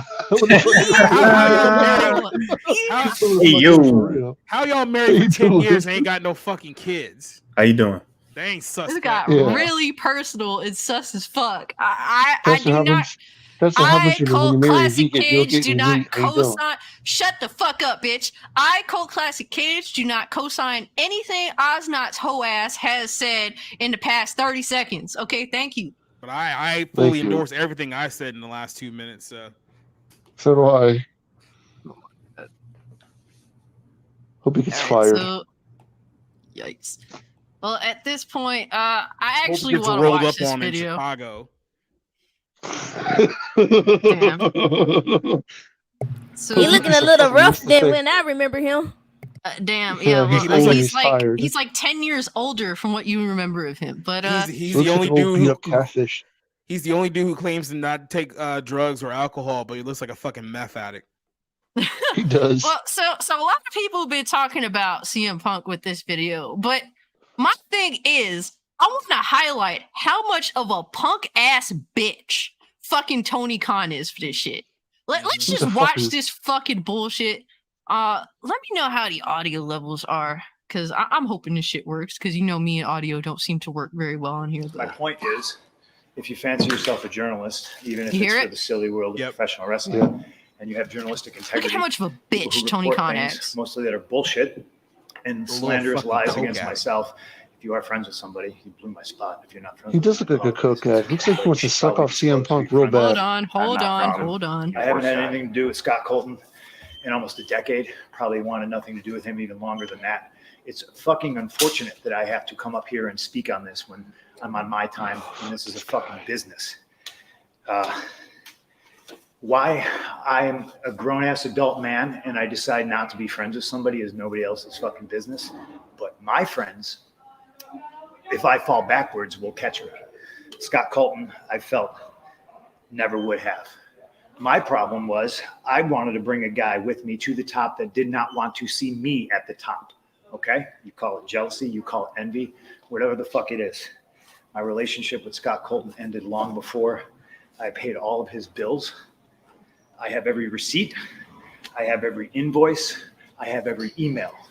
I have the email where he says, and I quote, "I agree to go our separate ways. I will get my own lawyer and you do not have to pay anymore." That's an email that I have. The only reason the public did not see is because when I finally had to countersue him through discovery, we discovered he shared a bank account with his mother. That's a fact.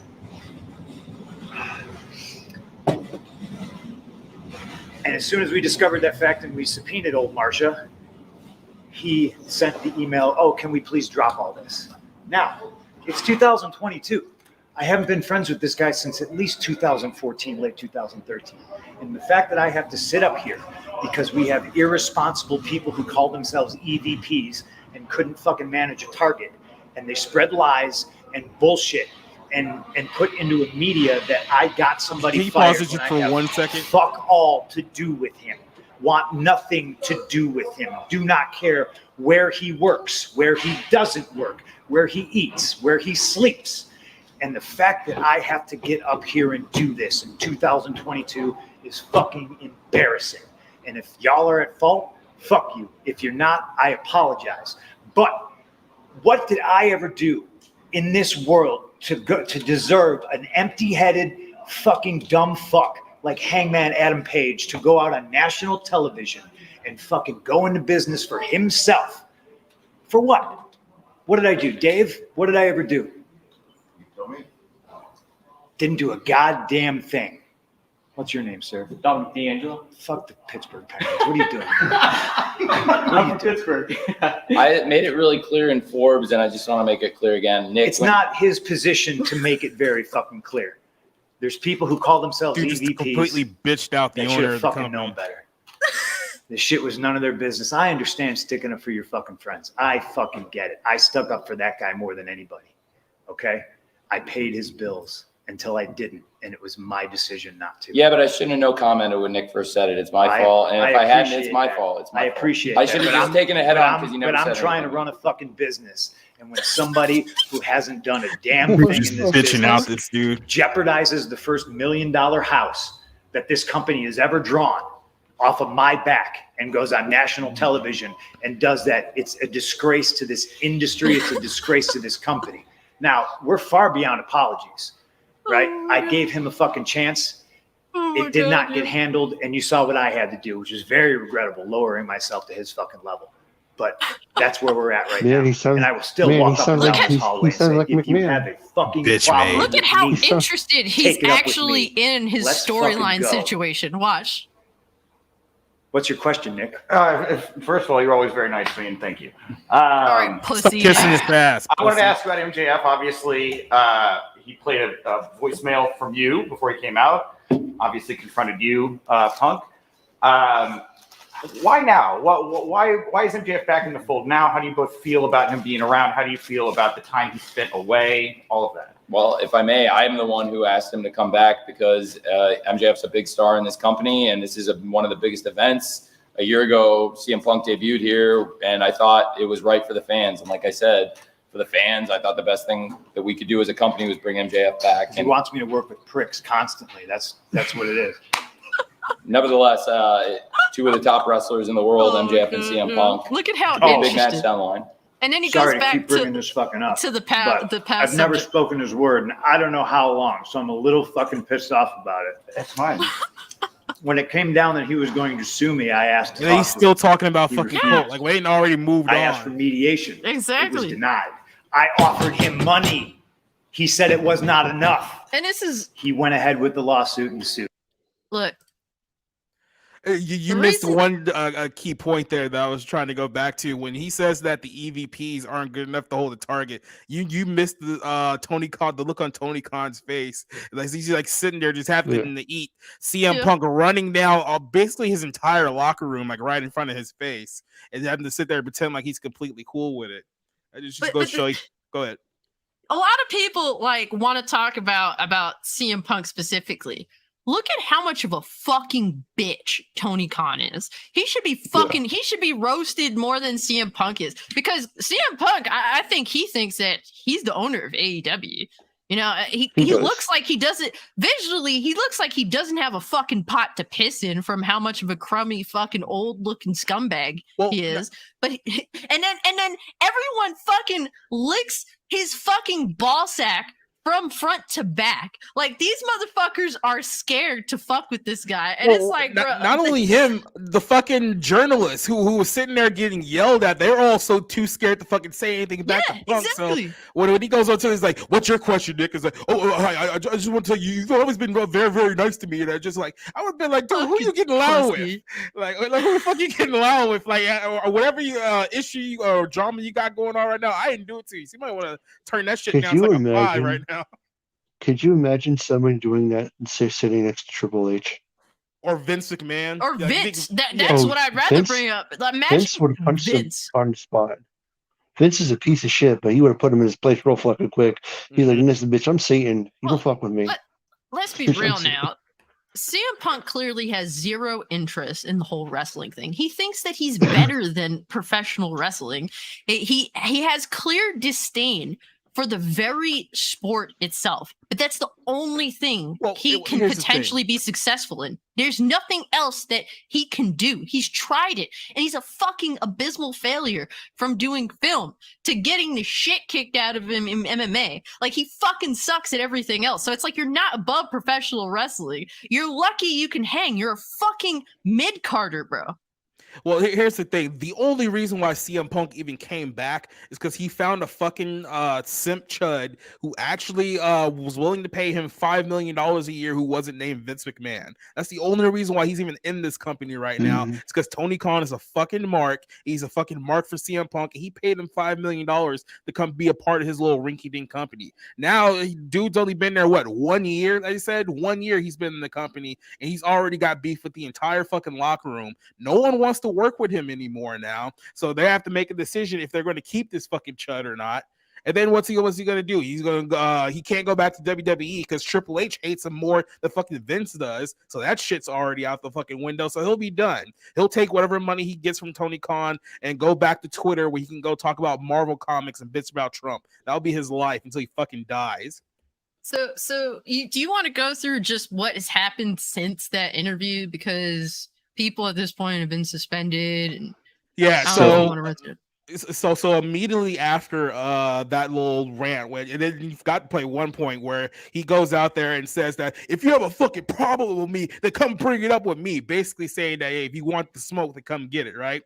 Well, then apparently the Elite, which is what Omega, the Young Bucks, couple of other guys, went to go confront Punk, and Punk apparently thought that they were getting ready to throw hands, so he tried to throw hands first, and they got into a little skirmish. So now a bunch of guys on the AEW roster gotten suspended because they got into a fight, and apparently like one of the Warner executives saw the fight, which is not a good look for your company once of all. So that's a little side note. But so now all of those guys have been suspended. Punk has been suspended, and now they're trying to figure out whether they can even keep Punk in this company or not at this point, because the locker room absolutely hates him. So unless he apologizes, which he's not going to do because he's a piece of shit, they're going to have he has way too much pride.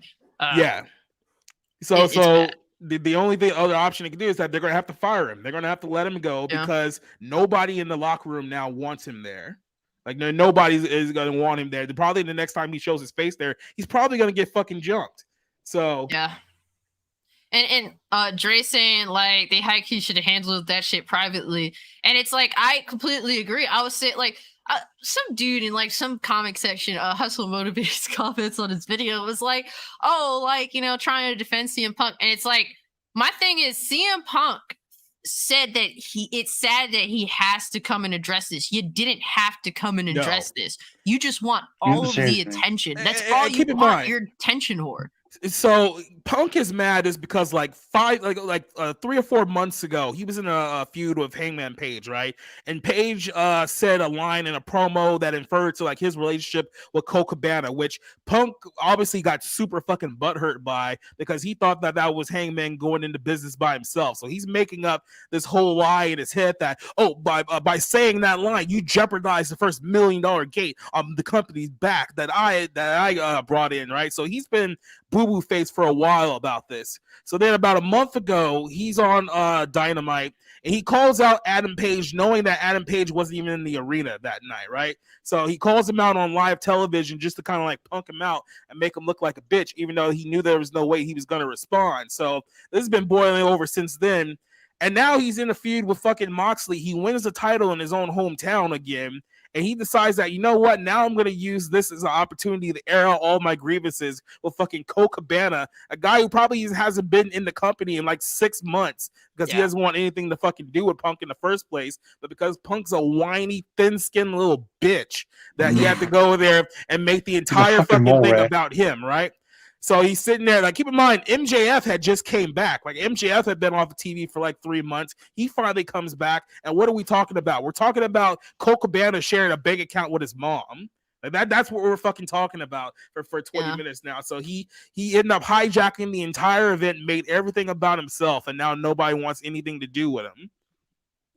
Yeah. I don't know if any of you guys want to speak on this whole situation. I know about half of us are still kind of into wrestling. I'm kind of out of it. I don't care anymore. Like, I just don't think anything is good anymore, worth watching. It's like following that pay-per-view, aka Malachi Black now is going to be going back to fucking WWE because he quit pretty much after his release. He's like, fuck this shit, I'm out.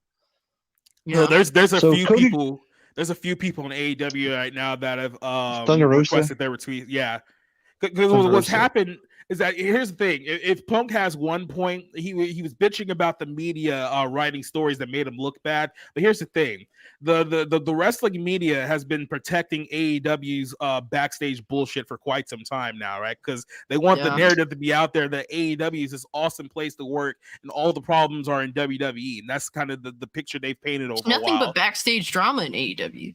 Exactly, and they've been burying it for so long because look, there's a reason why Cody Rhodes left in the first place. Cody Rhodes was one of the first guys who met with Tony Khan, who actually got AEW started in the first place. And less than 3 years into starting the company, he left, and there's a reason for that, but no one's reported on it.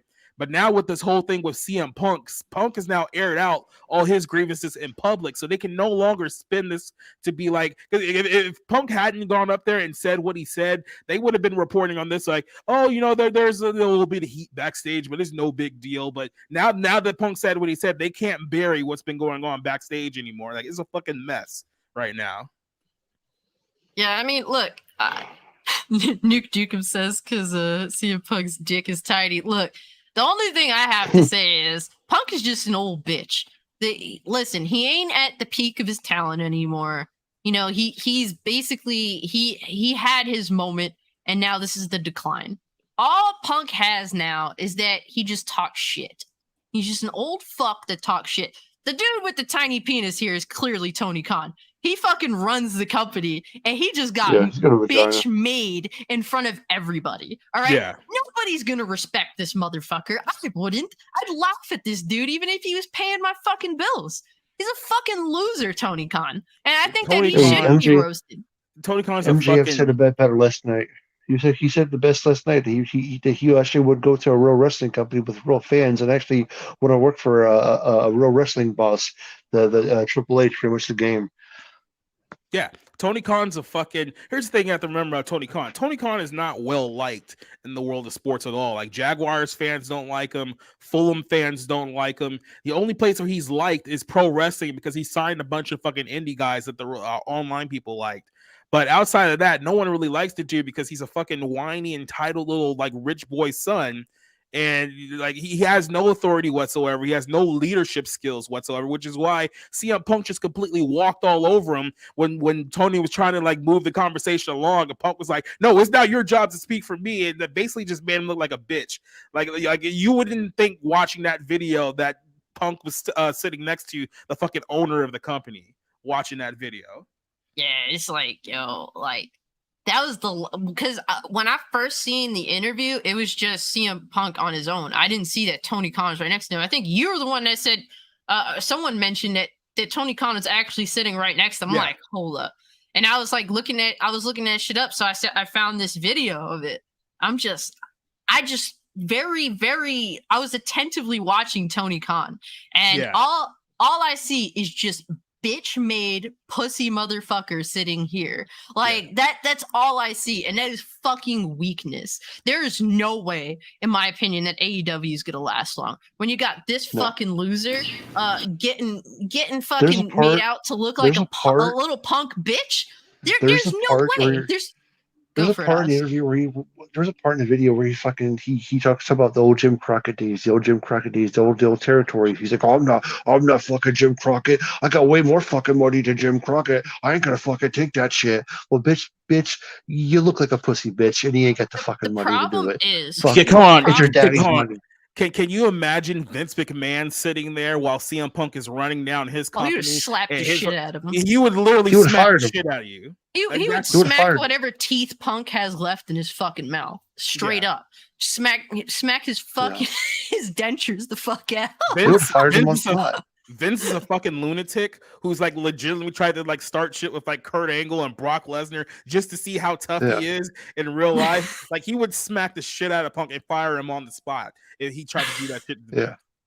Yeah, and Sailor Mercury here says Punk isn't worth it. He didn't bump the ratings enough to justify keeping him as facts. I was interested in Punk for like a week. I legitimately gave Punk a chance because I thought it was cool. So did I did. Yeah, like I thought it was cool that he's just like fuck all this shit. Like his personality is good, but the thing is his personality is really how he is. Now, as a character, that's fine, but that's really the type of fucking person that he is. Yeah, and not for nothing, Tony Khan's biggest problem is that he's the owner. He runs the show, but he also wants to be everyone's best fucking friend. He's like the biggest fucking loser that's willing to fucking try to be one of the boys, but he doesn't know how to because he's a fucking rich kid, and he probably never had friends in his entire fucking life that were actually genuine people. You know what he is? He's a watered down Bischoff. That's all he is.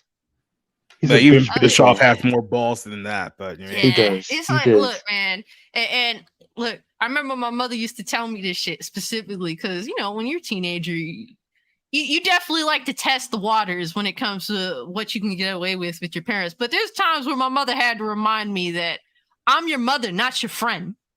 Okay, yeah. And Tony Khan got to fucking either step up in that way, or it's fucking over, bro. Like they have no control over this locker room. Here's why you can't be someone's friend and be the boss at the same time, because there comes times when you're running a business that you're going to have to make a decision that's not going to make everyone happy. You're going to have to essentially put your foot down and make a decision that it runs the risk of making people upset. But if you run a serious business, that's what you have to do. Now, that doesn't mean you can't have good relationships with people. That doesn't mean that you can be their friend 24/7 and run a successful business. And now Tony Khan find that out the hard way, because now he has to make a decision whether he's going to allow CM Punk to continue to walk all over him and walk all over his roster, which is going to end up losing his roster in the long run, and all those guys are going to end up back in WWE. Or he's going to have to make the tough decision and say, hey, you know what, we had you here for a year, but it ain't working out anymore, see you, bye. Yeah. What Tony Khan's best bet to do is to step aside and be a wrestling fan, fund the fucking project, hire somebody in that position that knows what the fuck they're doing. I don't know, bro. Like a William Regal. Like somebody who knows who has the balls to say, fuck you, you're fired. Yeah. Well, Regal's a part of AEW from what I remember, right? For now. Yes, for now. It's going to be interesting. I was saying on Society's podcast, it's going to be interesting where the poster boy for your game isn't even a part of the fucking company. Yeah. Hey, you know what? You know what he'll fucking do? Because Tony Khan's such a fucking mark, he'll fucking probably go hire fucking Shane like an idiot. He might. I mean, I wouldn't put it past him at this point. Yeah, it's like, look, man, I'm all for anarchy and shit. I was hoping AEW would be anarchy in terms of just like how they want to take on WWE, but they've proven to me that they just want to be like WWE. They want it to be like the younger, more punk company, but all they've proven to be is just fucking brats in the locker room. That's it. They want to be an indie company on a big production budget. That's what they want to be, but that shit doesn't work. Yeah, there's no structure. Your owner's a fucking loser, not for nothing. Like honestly, I think he's the one that should be roasted here the most because everyone's talking about CM Punk. Yeah. But I wanted Tony Khan to very specifically point at Tony Khan because that's some bitch made ass shit. And when it comes to dudes, I'll disrespect you if they see weakness, but women will disrespect you the fucking most if you show weakness. So I gotta live up to my gender right now. Tony Khan a bitch. The Tony Khan looks like one of those dudes who, even though he's like the son of a billionaire, like he still looks like a virgin. Like, you know what I mean? It's like, even though he clearly has the money that he could get like chicks just to associate with, hell, like, he still can't Shane McMahon's a piece of shit, and he's a billionaire. When his father's a billionaire, at least he gets pussy. He has 3 sons. I mean, what the fuck? Exactly. Y'all terrible. Well, at least I have y'all to bring up that situation. Oh my god, yeah. I had to make this the ender just because our wrestling talks are always like some of the most interesting. Yeah. The only people I feel bad for. Go ahead. CM Punk's a piece of shit. The only people I feel bad for is the actual fucking roster that got fucking insulted by this fucking bum. Yeah. The only person, honestly, because here's the thing, I'm not a big fan of like Kenny Omega, the Young Bucks, and Adam Page. Like, I think those guys are idiots on their own right, like outside of the Punk shit. The only guy I actually kind of feel bad for was MJF. Like I said, he just had his big return this Sunday, and then Punk just immediately fucking stole the moment from him. And then he was supposed to be in a big feud with Punk, and now Punk might not even be in the company anymore. So now he's just kind of pissing in the wind and had his big fucking return pretty much just thrown away. thanks to this bullshit. So I mean, it's like clearly CM Punk, you don't want to be here, so why the fuck are you here? Yeah. There's no you don't like your own fucking fans, even though they will gargle this dude's ball sack all fucking day. It's sad. You don't like the press. you clearly don't even like unless they're kissing your ass, and even then you kind of just shoo them away anyway. You don't like your owner. You don't like your fucking the people that you rock with backstage. I think he likes his own fucking wife, because quite frankly, I never seen them together anyway. It's like, who the fuck are you here for? Who the fuck is CM Punk really here for?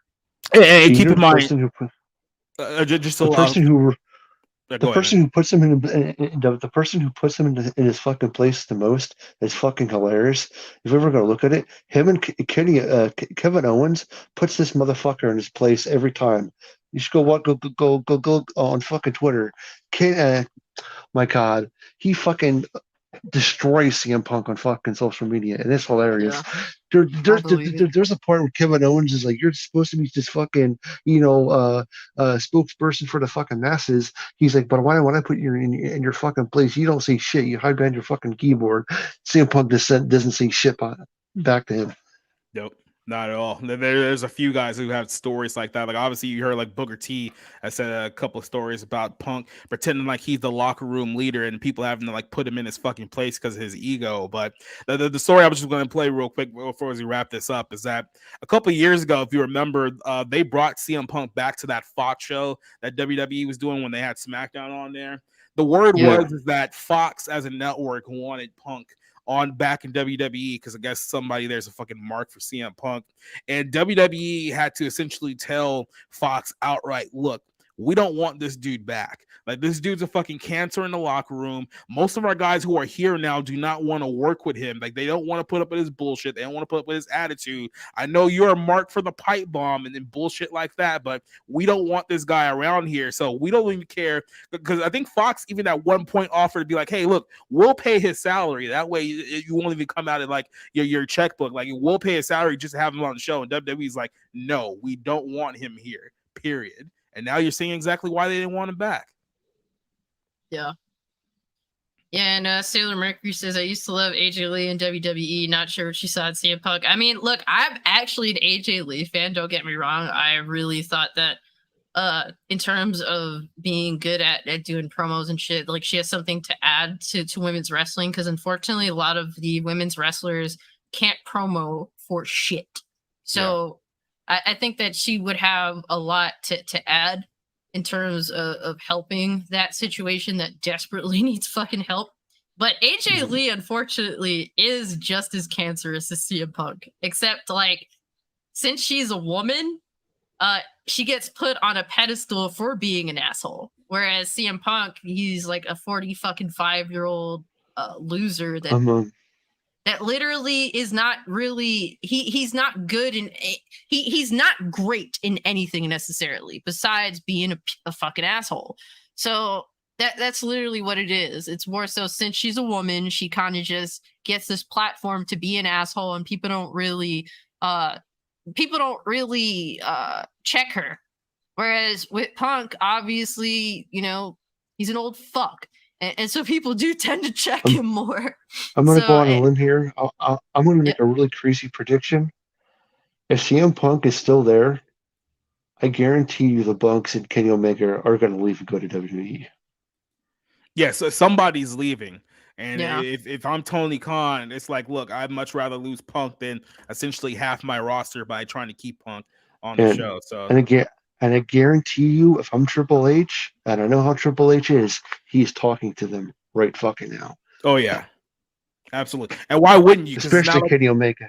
It's not like they have any kind of respect whatsoever for Tony Khan anyway, so why wouldn't you talk to his talent, even if they are under contract? What's Tony Khan going to do? Because Tony Khan a few weeks ago threatened Triple H that he better not try to take any of his wrestlers away from him. Guess what, bitch? He got one of them. Yeah, you think fucking Triple H is scared of Tony Khan, a glorified mark? Because there's actually an interview that they did passed over that pay-per-view weekend where they did. There's an interview sat down with Triple H, and they're like, the interview's like, were you? How the hell did he say it? So something along those lines. How do you guys compete with AEW? He's like, we don't compete with AEW. We don't see them as a threat. They're not a competitor to us. They're just not. They never really were. He's like, big deal. You beat our developmental. Whoopie do. Ours is still better. You know, he goes. He kind of laughed at it, and keep that's in how. mind, And that's in the same weekend that I'm not an asshole. In the same weekend that AEW had their quote unquote biggest show of the year in front of like 10,000 people in Chicago, WWE was in Wales at a football stadium with like 62,000 people. So, and it was an awesome fucking show. Yep. So I mean, what is AEW really doing that's going to make WWE shake in their boots? They already signed pretty much everyone they possibly can. I mean, like what can they do at this point? Nothing. Yeah. So Neo's saying, didn't AJ Lee along with Stephanie start the whole women's revolution, feminist nonsense? Yes. Remember the whole AJ Lee pipe bomb in 2013? So, I mean, more so like the whole women's revolution thing primarily kind of started with Paige versus Emma, because that was actually like a pretty good match, and at that time, I mean, I agree with you, but that was in NXT though. Not a lot of people saw that. AJ Lee was the one on the main roster doing like but that's kind of what sparked the conversation. Like, why aren't we pushing women a little bit more? And the thing is, so WWE did this slick thing where they finally figured out how to market women besides in a blatantly sexual manner with putting them on Playboy. And basically, to me, what I think people don't realize is that the whole women's revolution thing was complete total bullshit. They don't really respect women in WWE by any means. They just found out how to market them better. And Stephanie AJ Lee was kind of a pusher of that, but WWE kind of just didn't like her anymore when she was saying, well, if women sell as much merch as men, they should be paid like the same amount. And I mean, I don't know the numbers, but if that's the case, if they actually did sell as much merch, then I agree.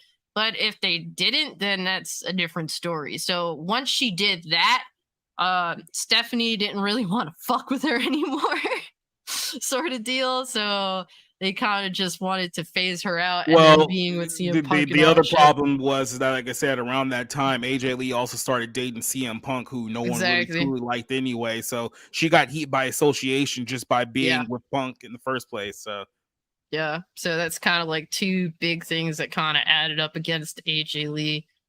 I mean, you know, women's revolution also was pushed by Charlotte, Sasha Banks, and Becky Lynch, but really, it's really that Paige Emma match that kind of started the conversation. Yeah. And then here we are years after the women's revolution started, and we've lost half our audience. So good job all around, guys.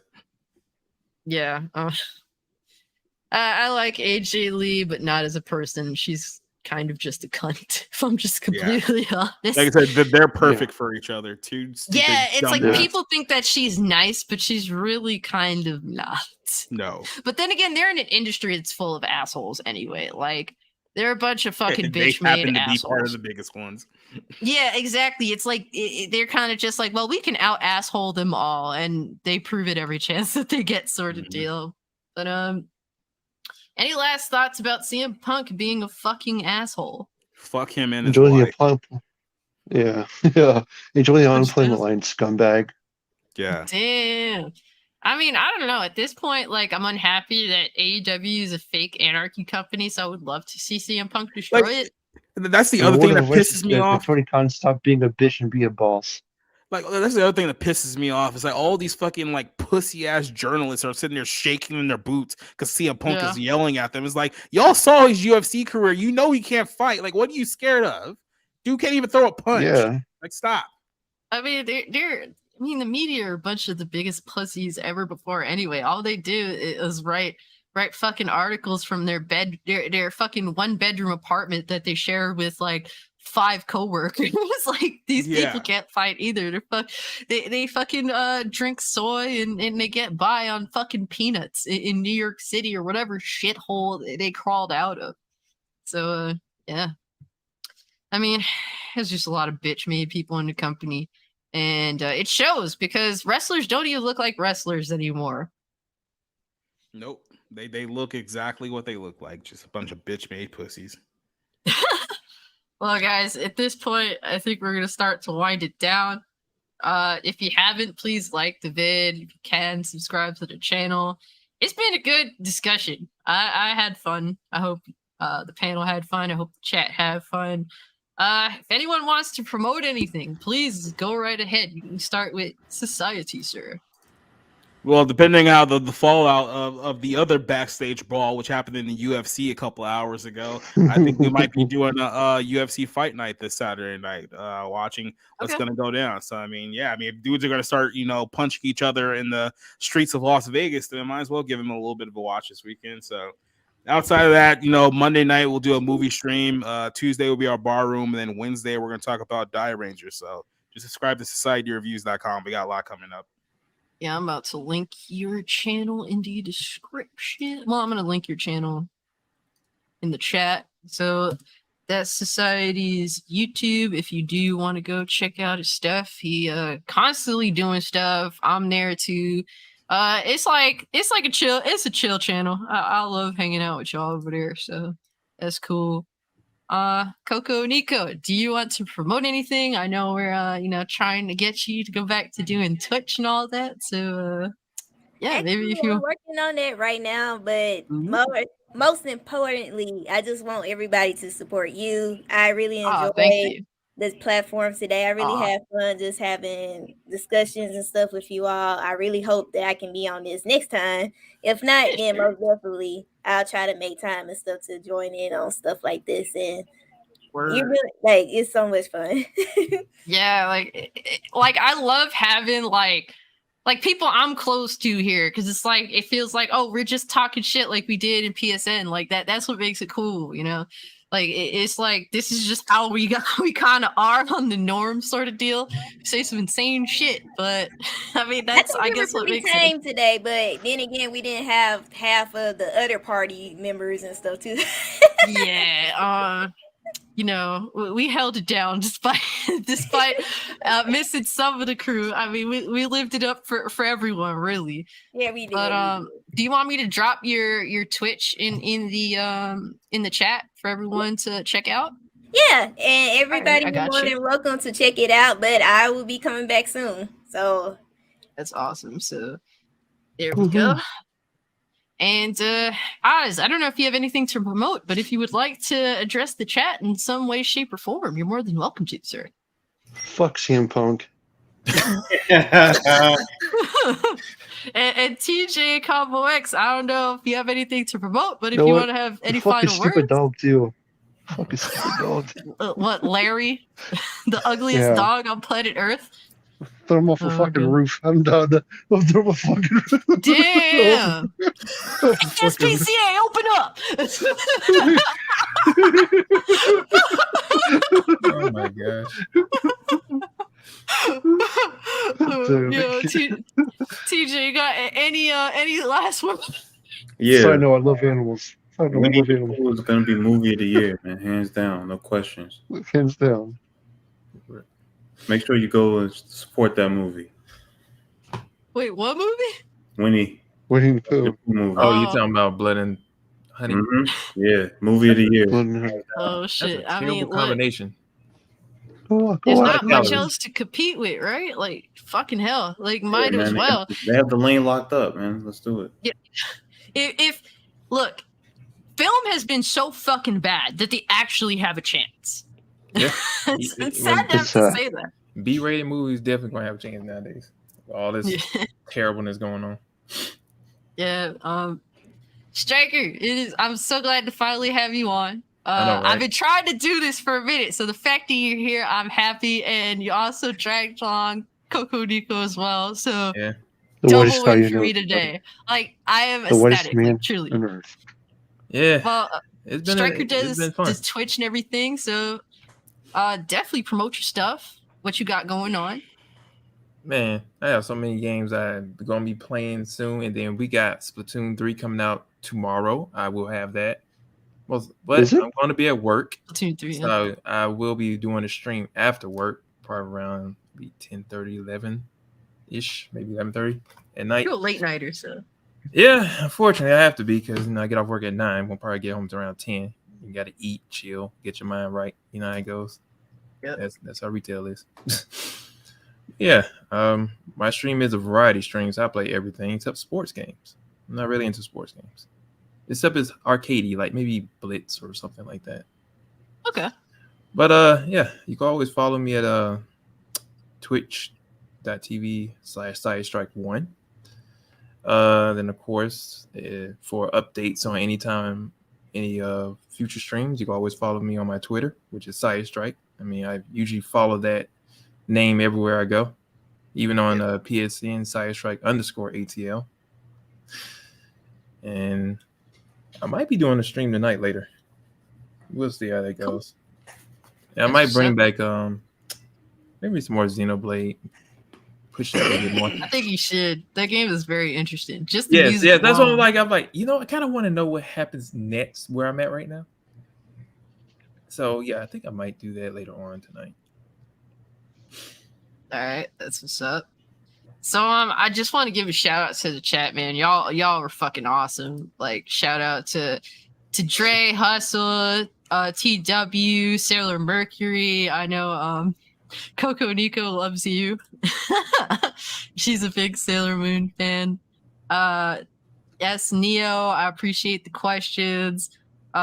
I'm in Rich, yo, that's my homie right there. Like, yo, there's so many people that join, man. And if you've been rocking with us for a while, thank you so much. If you're new, welcome. I hope that you enjoy what we got here going on. This is just a community I want to have. That's just one of the boys. Like, that's just what it is. Like, we all just one of the boys type of thing going on. And yeah, like we gonna fight the whole censorship thing, because I'm sorry, I can't be censored. They're gonna have to take me off this bitch. That's just what it is.